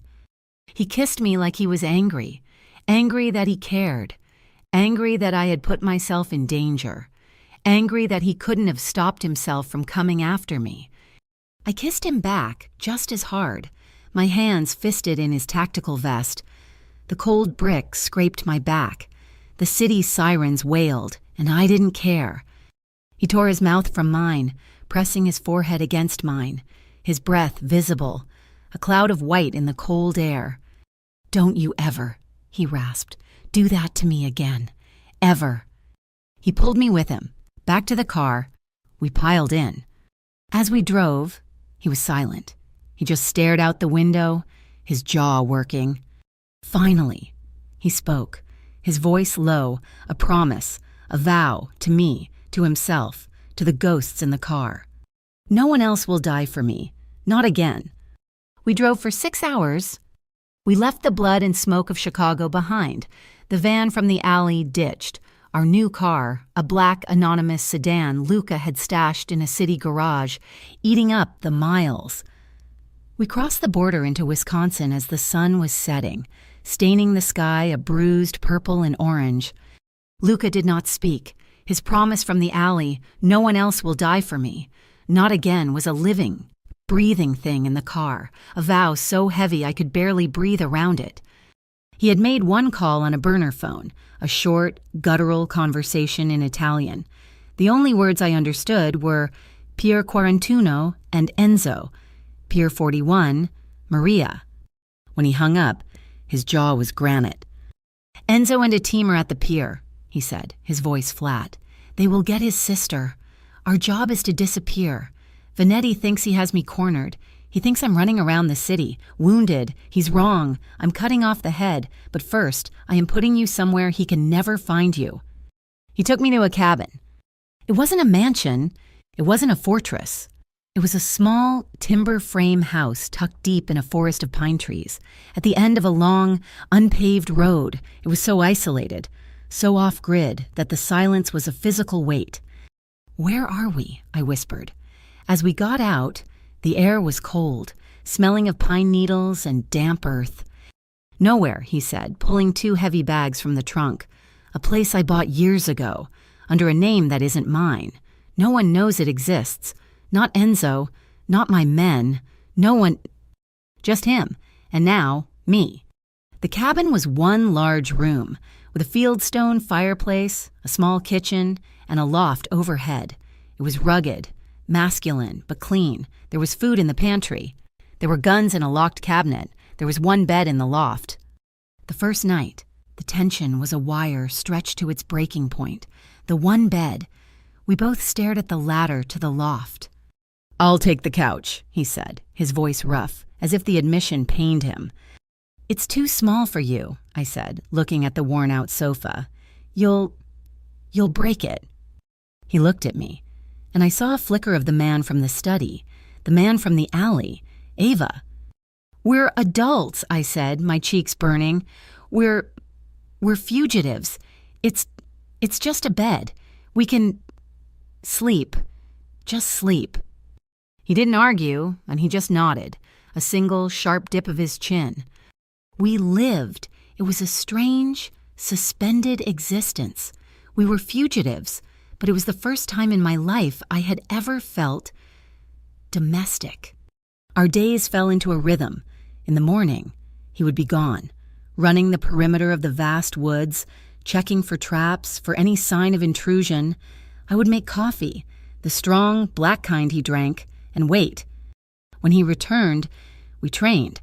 He took me to a clearing, and he was no longer Luca, the man who had held me. He was the Dawn. He taught me how to move, how to see. He taught me how to field strip the P365, how to clean it until it gleamed, how to reassemble it in the dark. "Your hands are your eyes," he'd murmur, his own large, calloused hands guiding mine over the cool metal. "You must be able to do this by feel. You must be able to do this when you are terrified, when your heart is trying to escape your chest." I cooked. I found a strange rhythm in chopping vegetables, in making stews from the supplies in the pantry. He would sit at the small wooden table watching me, his gun on the table a silent guardian. We ate by the fire. We talked, but not about the war. We talked about nothing. The wood, the cold, the way the deer would come to the salt lick he'd set up. And we slept in that one bed. We slept back to back, a wide, cold gulf between us. We never touched. I would lie awake, hyper-aware of his breathing, of the heat radiating from his body just inches from mine. He was so close, yet he was a million miles away, locked in his own world of strategy and guilt. Slowly, the gulf shrank. One night, I woke from a nightmare. The grave, the men in black suits, my father turning, his face gone, blank. I woke with a gasp, my body rigid. Luca was already moving. He wasn't asleep. He never really was. He turned over, in the dim moonlight filtering through the loft window. I could see his eyes. "You're safe," he whispered. "I know," I breathed, my voice shaking. He didn't move away. He just stayed, facing me, a silent protector. I don't know why I said it. Maybe it was the darkness. Maybe it was the isolation. Maybe I just couldn't hold it in anymore. I think I just wanted him to see me," I whispered into the cold air. Luca was still, "Your father?" "All of them." I felt the tears, hot and sudden, tracking down my temples. My father, he left. My mother, she couldn't handle being a mob wife or a mob widow or whatever she was. So she left, too. I was just the girl at the coffee shop. I was invisible. I spent my whole life just trying to prove that I mattered, that I was worth sticking around for. I took a shaky breath, and then I met you, at his grave, and suddenly, I'm the one thing everyone is looking at. I'm leverage, I'm a target, and I don't know if I'm fighting for his memory, or just to finally prove that I'm real, that I'm worth fighting for. The confession hung in the darkness. I felt exposed, raw. He was silent for so long. I thought he had fallen asleep, but then his hand moved. It found mine under the covers. His fingers, rough and calloused, laced with mine. His grip was warm and strong, and it was the first time he had touched me in days. "I know what it is to be invisible," he said, his voice a low, rough rasp. "To be less than something to be, sold, used." He told me about his father, about the betrayal, about the years he spent building his walls so high. No one could ever get in. "I have never," he said, his thumb brushing my knuckles, "trusted anyone, not fully, not Enzo, not the men who would die for me. Trust is a liability. It is a weakness. It is the knife you give someone to put in your back." He squeezed my hand. "And then, you, with your fire, and your stubborn, terrifying bravery, you, at the club, you in the alley." He shifted, moving closer. The cold gulf was gone. His face was just inches from mine. I could feel his breath, warm against my skin. "You're not a liability. Ava, you're a reckoning. You make me want a life I thought I didn't deserve." His words, His confession broke the last rusted chain around my heart. He was looking at my mouth. I was looking at his. "Luca," I breathed. He leaned in, slowly, as if giving me a final chance to escape. I met him halfway. The kiss was nothing like the ones before. It wasn't the angry, adrenaline-fueled kiss in the alley. It wasn't the desperate, hungry kiss in the dining room. This was a kiss of acceptance. It was slow. It was deep. It was a promise. His lips were soft, searching, asking a question I was finally ready to answer. He pulled back, just enough to look at me, his gray eyes dark, filled with an emotion I couldn't name. It was raw. It was vulnerable. "I will ruin you," he whispered, a final warning. "You saved me," I whispered back. He kissed me again and the world fell away. He moved over me, his weight a comforting, solid presence, the lamplight, the only light in the cabin besides the dying embers in the fireplace, cast shadows across the hard planes of his face, the muscles in his chest. This was not a rush. It was a memorization. His hands, the hands I had watched clean weapons, the hands that had brought down an empire. They were impossibly gentle. They explored me like I was something sacred. He treated me like I was precious, not like I was leverage. His hands slid from my waist, up my sides, his thumbs brushing the underside of my breasts. I shivered, my breath catching. He watched my face, his eyes locked on mine, as if he was reading my very soul. He lowered his head, his mouth tracing a path of fire along my jaw, down my neck, to the hollow of my throat. It wasn't a claim, it was worship. I gripped his shirt, my fingers bunching the fabric, pulling him closer, needing to feel him, all of him. The world had shrunk to this bed, this man, this moment. He lifted his head, his breath ragged, his forehead pressed to mine. "Ava," he breathed, and it was a prayer. It was a sanctuary, in a world of blood and betrayal. We had found peace. In the heart of the storm, we had found each other, and under the soft, forgiving lamplight, I let him in. I gave him the one thing I had left, the one thing that had always been mine, and he, in return, gave me the one thing he had never given anyone, his trust. The next morning, the world outside was quiet, blanketed in a soft gray mist. I woke up first, tangled in his arms, his breathing a steady, slow rhythm against my back. I felt safe. I slipped out of bed, pulling on one of his shirts, and went downstairs to make coffee. I felt normal. And that, of course, was when the phone rang. The burner phone, the one he kept on the mantel. It had been silent for days. Now, it shrieked, a piercing, ugly sound that shattered the peace. Luca was downstairs in a second. He was dressed, his gun in his hand, his eyes scanning the windows. He had gone from sleep to soldier in less than a second. He looked at the phone, he looked at me, then he answered it. "Enzo." He listened. I watched his face, the peace, the vulnerability from last night. It was gone. The granite mask was back, colder and harder than ever. "What?" he growled, a low, lethal sound. He listened again, his eyes closing, his hand clenching the phone so tightly his knuckles went white. "He's dead," Luca said, his voice flat. "Who?" I whispered, my heart stopping. "Enzo?" Luca shook his head. He looked at me, and his eyes were dead. "Enzo got his sister," he said, his voice a rasp. "He and his team. They hit Pier 41, and it was a trap. They were waiting. Enzo's team.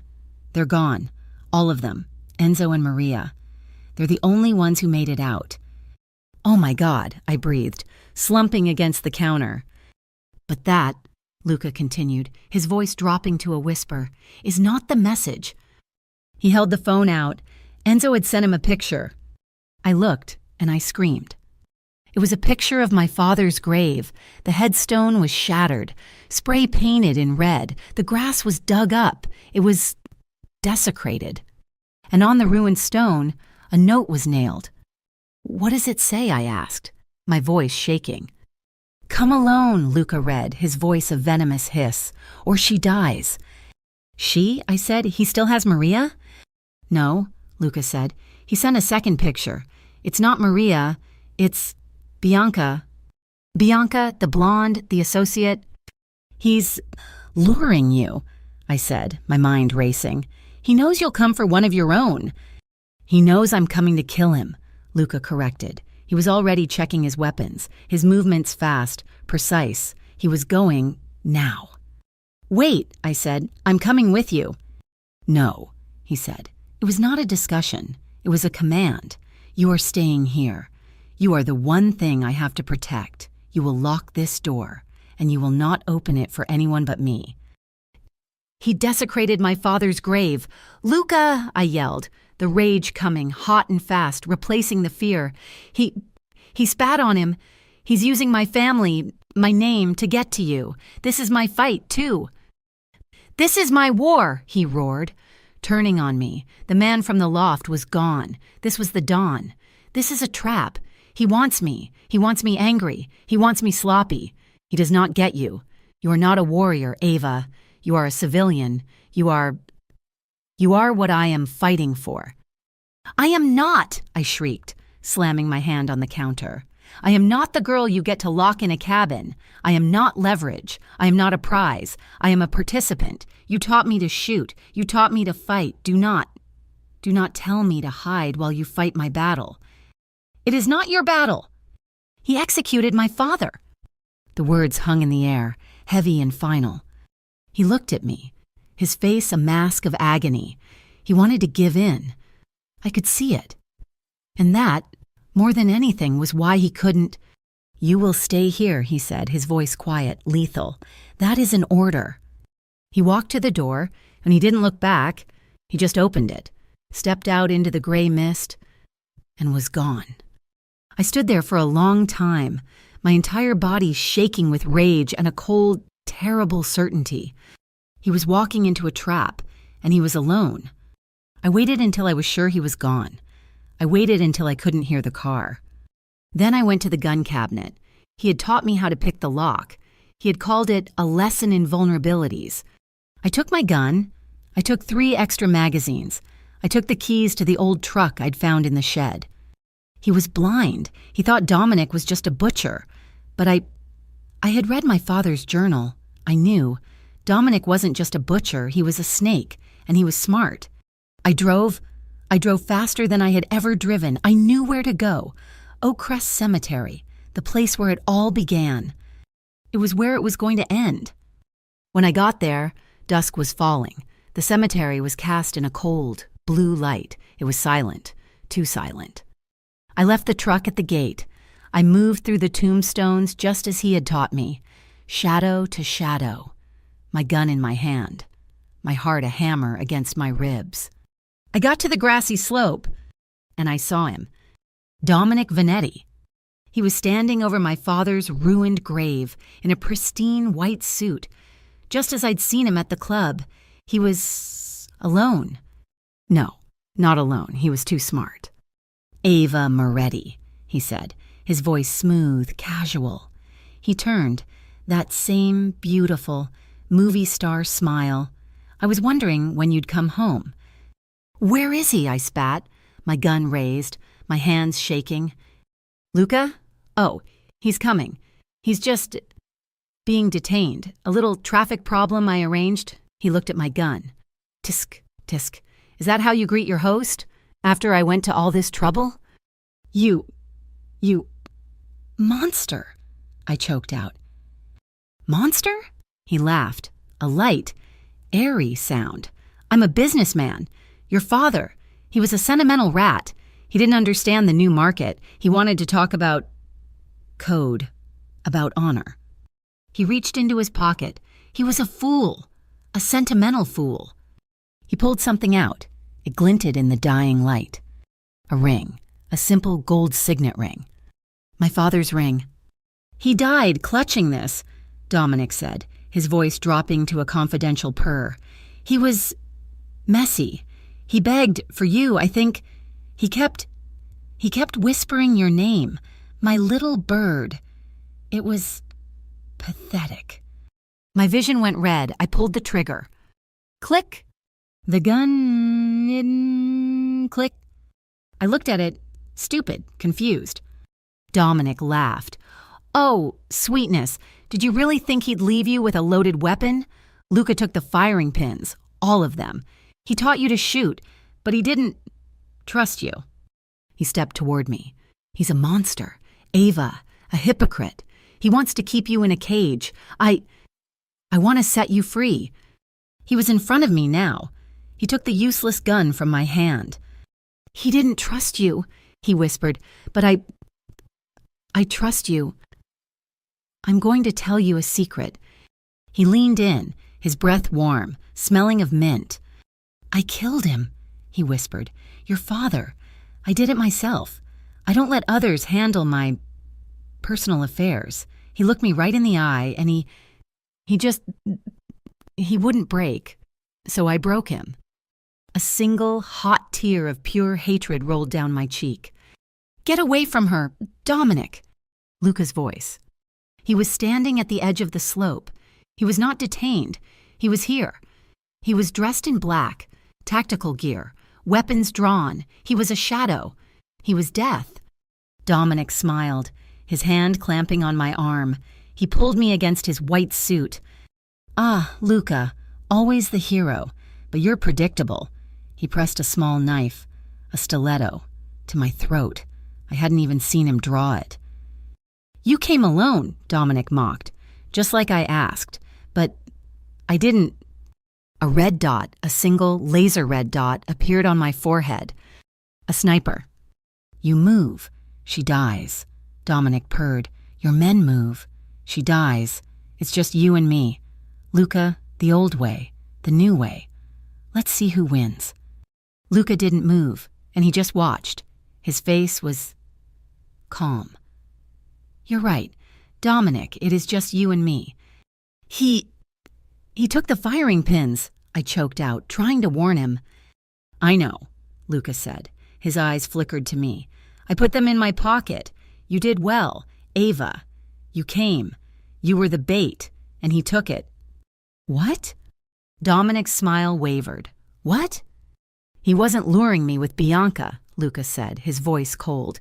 He wasn't luring me with the grave. He was luring you. He knew. You wouldn't be able to stay away. A single, sharp, silenced fushit sound cut the air. The red dot on my forehead vanished. Dominic's eyes went wide. From a mausoleum 300 yards away, a figure emerged. Enzo. Sniper's gone, boss. Enzo's voice crackled over a small radio on Luca's vest. The girl is safe. Your sister is safe. I'm sorry. Luca, for everything. It is done, brother, Luca said, his eyes never leaving Dominic.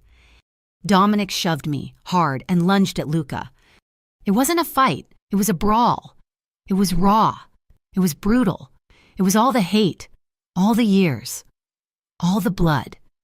They crashed onto the ruined grave, fists flying. Dominic was fast, slippery, fighting with the stiletto. Luca was power. He was a force of nature. He took a cut to the arm, a cut to the ribs, but he just kept coming. Dominic got the upper hand. He was on top of Luca, the stiletto raised, ready to plunge it into his heart. You see, Luca, he screamed, his beautiful face twisted. This is how it ends. I am the new way. I had been scrambling, my hand, my pocket, where Luca had been training me. He had taught me. Sleight of hand. When he had kissed me in the alley, when he had held me, his hand had been in my pocket. My gun, the P365, it wasn't empty. When he hadn't taken the firing pin, he had swapped it. He had taken my empty one and left me I pulled it out. My hand was shaking. Focus on the target, not the gun. I aimed, I breathed. Dominic was laughing. I shot him. Not in the head, not in the chest. I shot him in the leg. He screamed, a high, piercing sound, and rolled off Luca. Luca was on his feet in an instant. He kicked the stiletto away. He stood over Dominic. his chest heaving. He looked at me. He nodded, once. The final confrontation was his. He didn't kill him, not quickly. It was precise. It was justice. It was over. Dominic Vanetti lay on the grass, in his ruined white suit, his blood soaking into the desecrated earth of my father's grave. He was dying. He was gasping, his blue eyes staring at the gray sky. I walked over. Luca stepped aside, giving me space. I stood over him, the man who had haunted my life, the man who had executed my father. I leaned down so he could hear me. That, I whispered, my voice cold, steady and final, was for my father. The sirens were a promise. They started as a distant, lonely wail, a sound I had associated with my old life, with the chaos of the city. But here, in the suffocating silence of Oak Crest Cemetery, they were a signal. They were the sound of an ending. Dominic's body was a white, ruined suit on the desecrated grass. He was no longer a man, no longer a monster. He was just finished. Luca stood, his chest heaving, his face a mask of sweat, blood and grime. The cut on his arm, the one from Dominic's stiletto, was a deep, dark red, dripping onto the earth. He didn't seem to notice. He looked at the body, then at the shattered headstone of my father's grave. He was a king standing in the ruins of his own war, and for the first time, I wasn't sure he felt like he had won. He's dead, I whispered. The gun, his gun, still heavy in my hand.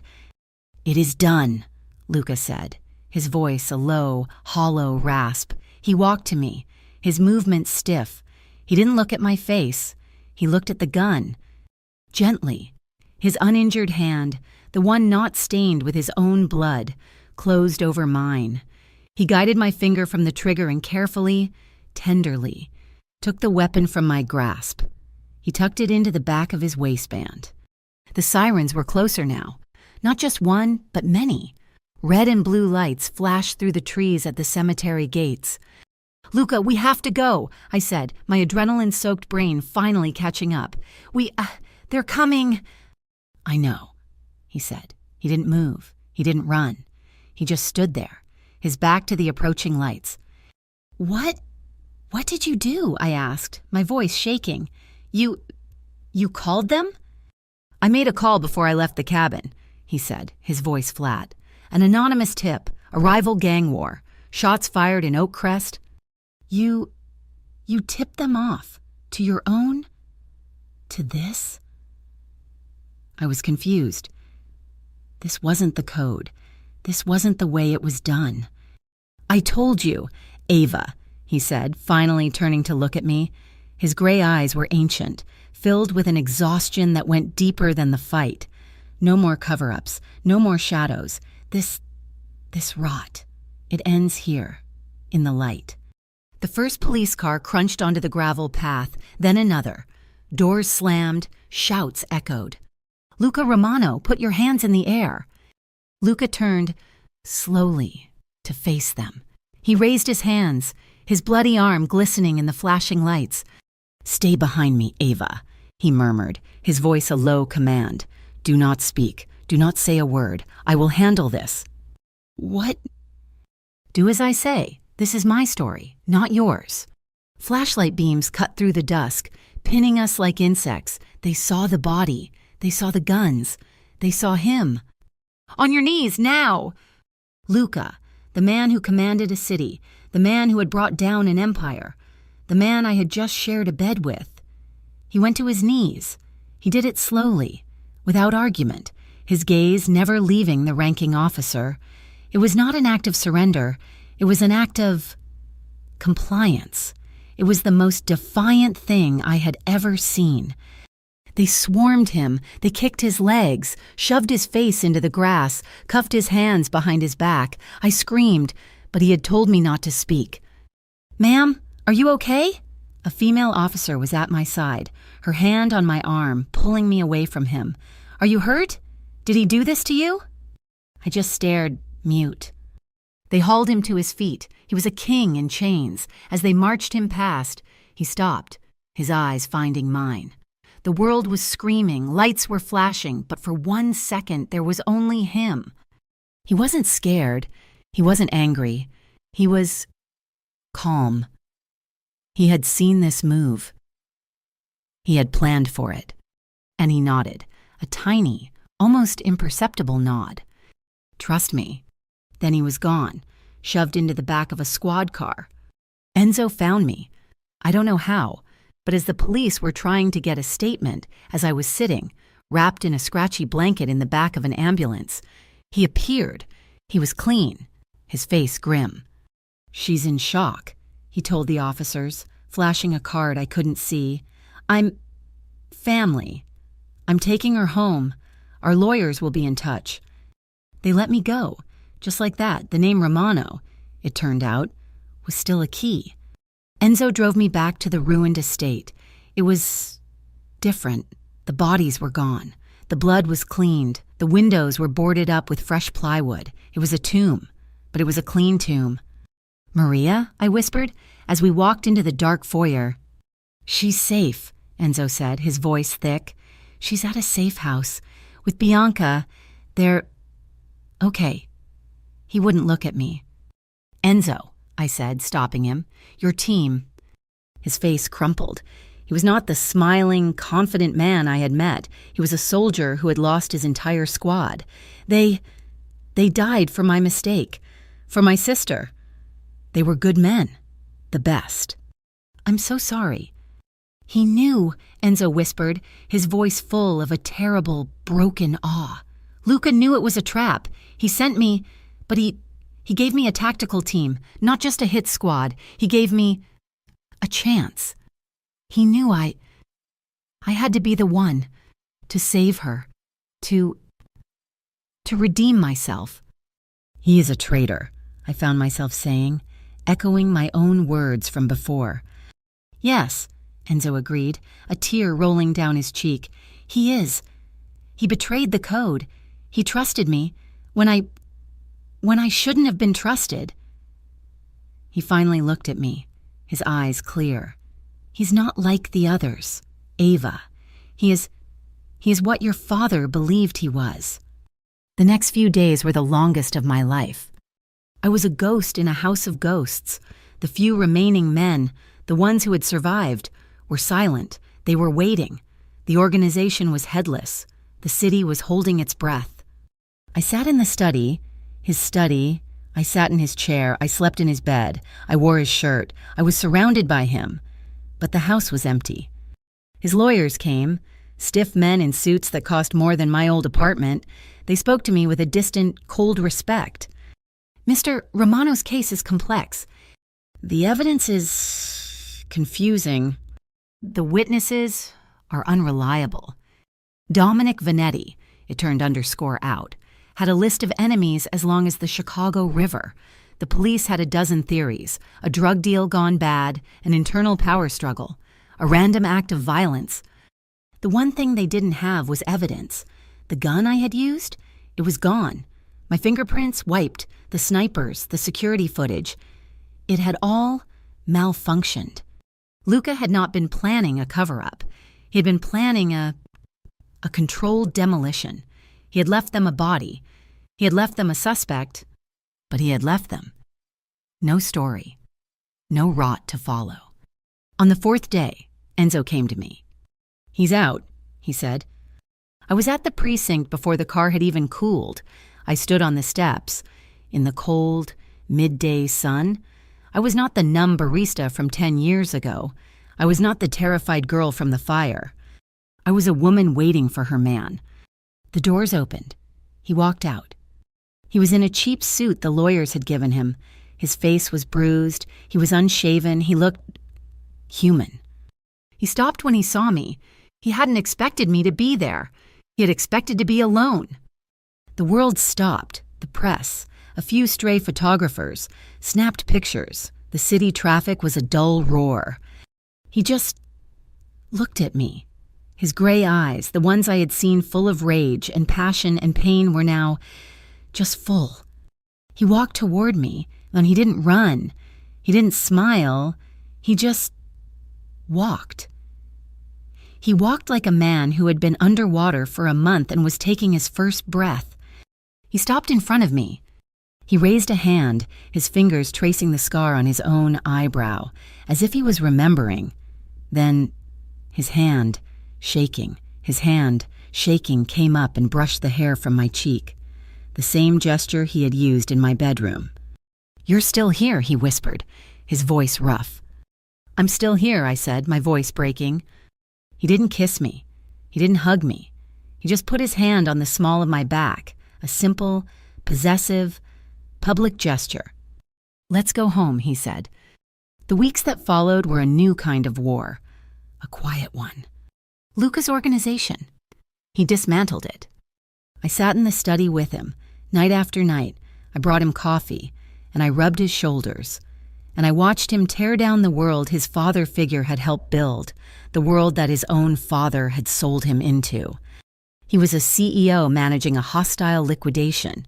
He made calls, he signed papers, he sold warehouses, he transferred territories, he put trusted allies in charge, men who understood the new code, his code.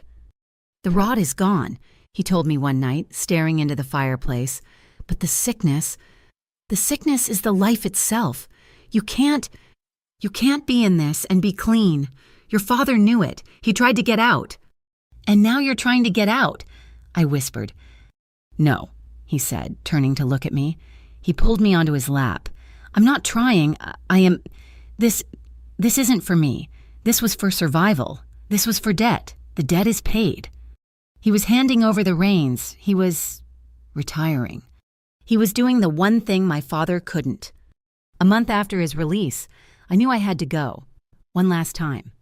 I drove to Oakcrest. I went alone. The grave was new. A beautiful, simple black granite headstone stood where the old one had been. Marco Moretti. A father, a friend, a man of honor. I knelt, my fingers tracing the new letters.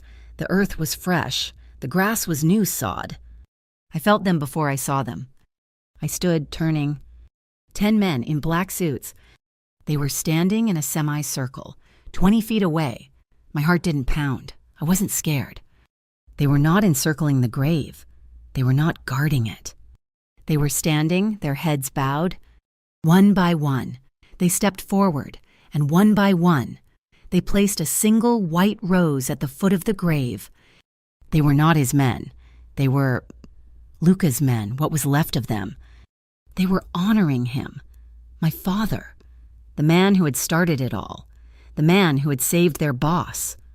When they were done, they turned, they looked at me, and they bowed, a slight, respectful inclination of their heads, to me. Then they were gone. They faded back into the trees, silent as shadows. I was weeping, my hand over my mouth. The hollow, empty space in my chest, the one I had carried for 10 years, was full. It was full of grief. Yes, but it was full. A hand landed on my shoulder. I didn't have to turn. I knew his touch. I leaned back into his chest.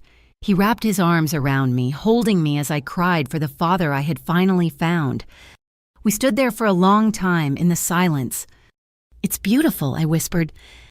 "He was a good man," Luca said, his voice a low rumble against my ear. He moved his hand, he uncurled his fist. In his palm, glinting in the afternoon sun, was a simple, gold signet ring. My father's ring. Dominic's men had taken it as a trophy. Enzo's men had reclaimed it. Luca took my left hand, and slowly, he slid the ring onto my palm.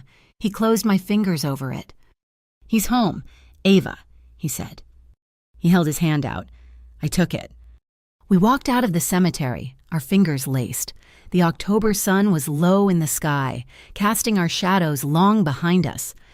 We got in the car, the same black sedan, but it felt different. It wasn't a car for a dawn, it was just a car. He started the engine. He didn't drive, he just looked at me.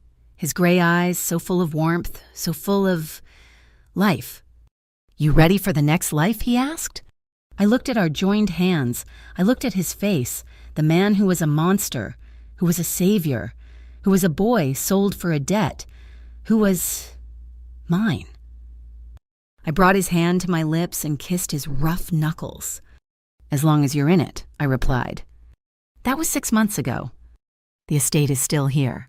The stone walls are still high, but the air is different. There are fewer guards, more gardeners. Maria is back, and she is smiling. She's teaching me to make a proper sauce. Enzo is here. His sister safe. His loyalty absolute. He is Luca's brother. The study, it's no longer an office. It's a studio. I'm teaching a painting class, 3 days a week. Kids from the city, kids from neighborhoods like mine, from neighborhoods like his, underprivileged, angry, brilliant kids who just need a space to be seen.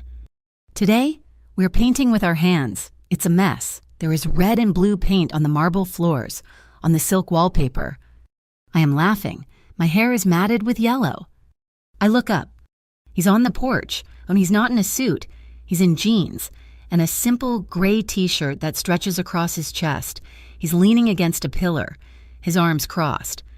And he is smiling. It's not the small, controlled twitch. It's not the dangerous, wolfish grin. It's a real, full, crinkling at the eyes smile. He is free. I dismiss the class. I walk out onto the porch, my hands covered in paint. You're a mess, he says, his voice full of a soft amusement I am still getting used to. So are you, I say, wiping a blue streak on his cheek. He laughs, a sound that is still new, still precious. He pulls me to him, not caring about the paint. He kisses me. It is not the kiss of a dawn. It is not the kiss of a fugitive. It is the kiss of a man who is home. We are standing under the great sprawling oak tree at the edge of the lawn, the same tree, he told me once, where he had stood as a young man, after he had taken control, and swore to his father's memory that he would never trust, never weaken, never love again. He kisses me under the branches of that same tree, and his vow is broken, beautifully and completely. He pulls back, his forehead resting against mine, his hands buried in my hair. I love you, Ava Moretti, he whispers. I love you, Luca Romano. And we kiss again. Thank you so much for listening to this story. We're so glad you joined us on this journey. We would love to hear from you. Please, drop a comment and let us know where in the world you are listening from. If you enjoyed this, please subscribe to Mafia Romance Stories for more. We read every comment, so be sure to share your thoughts in English. We'll see you in the next story.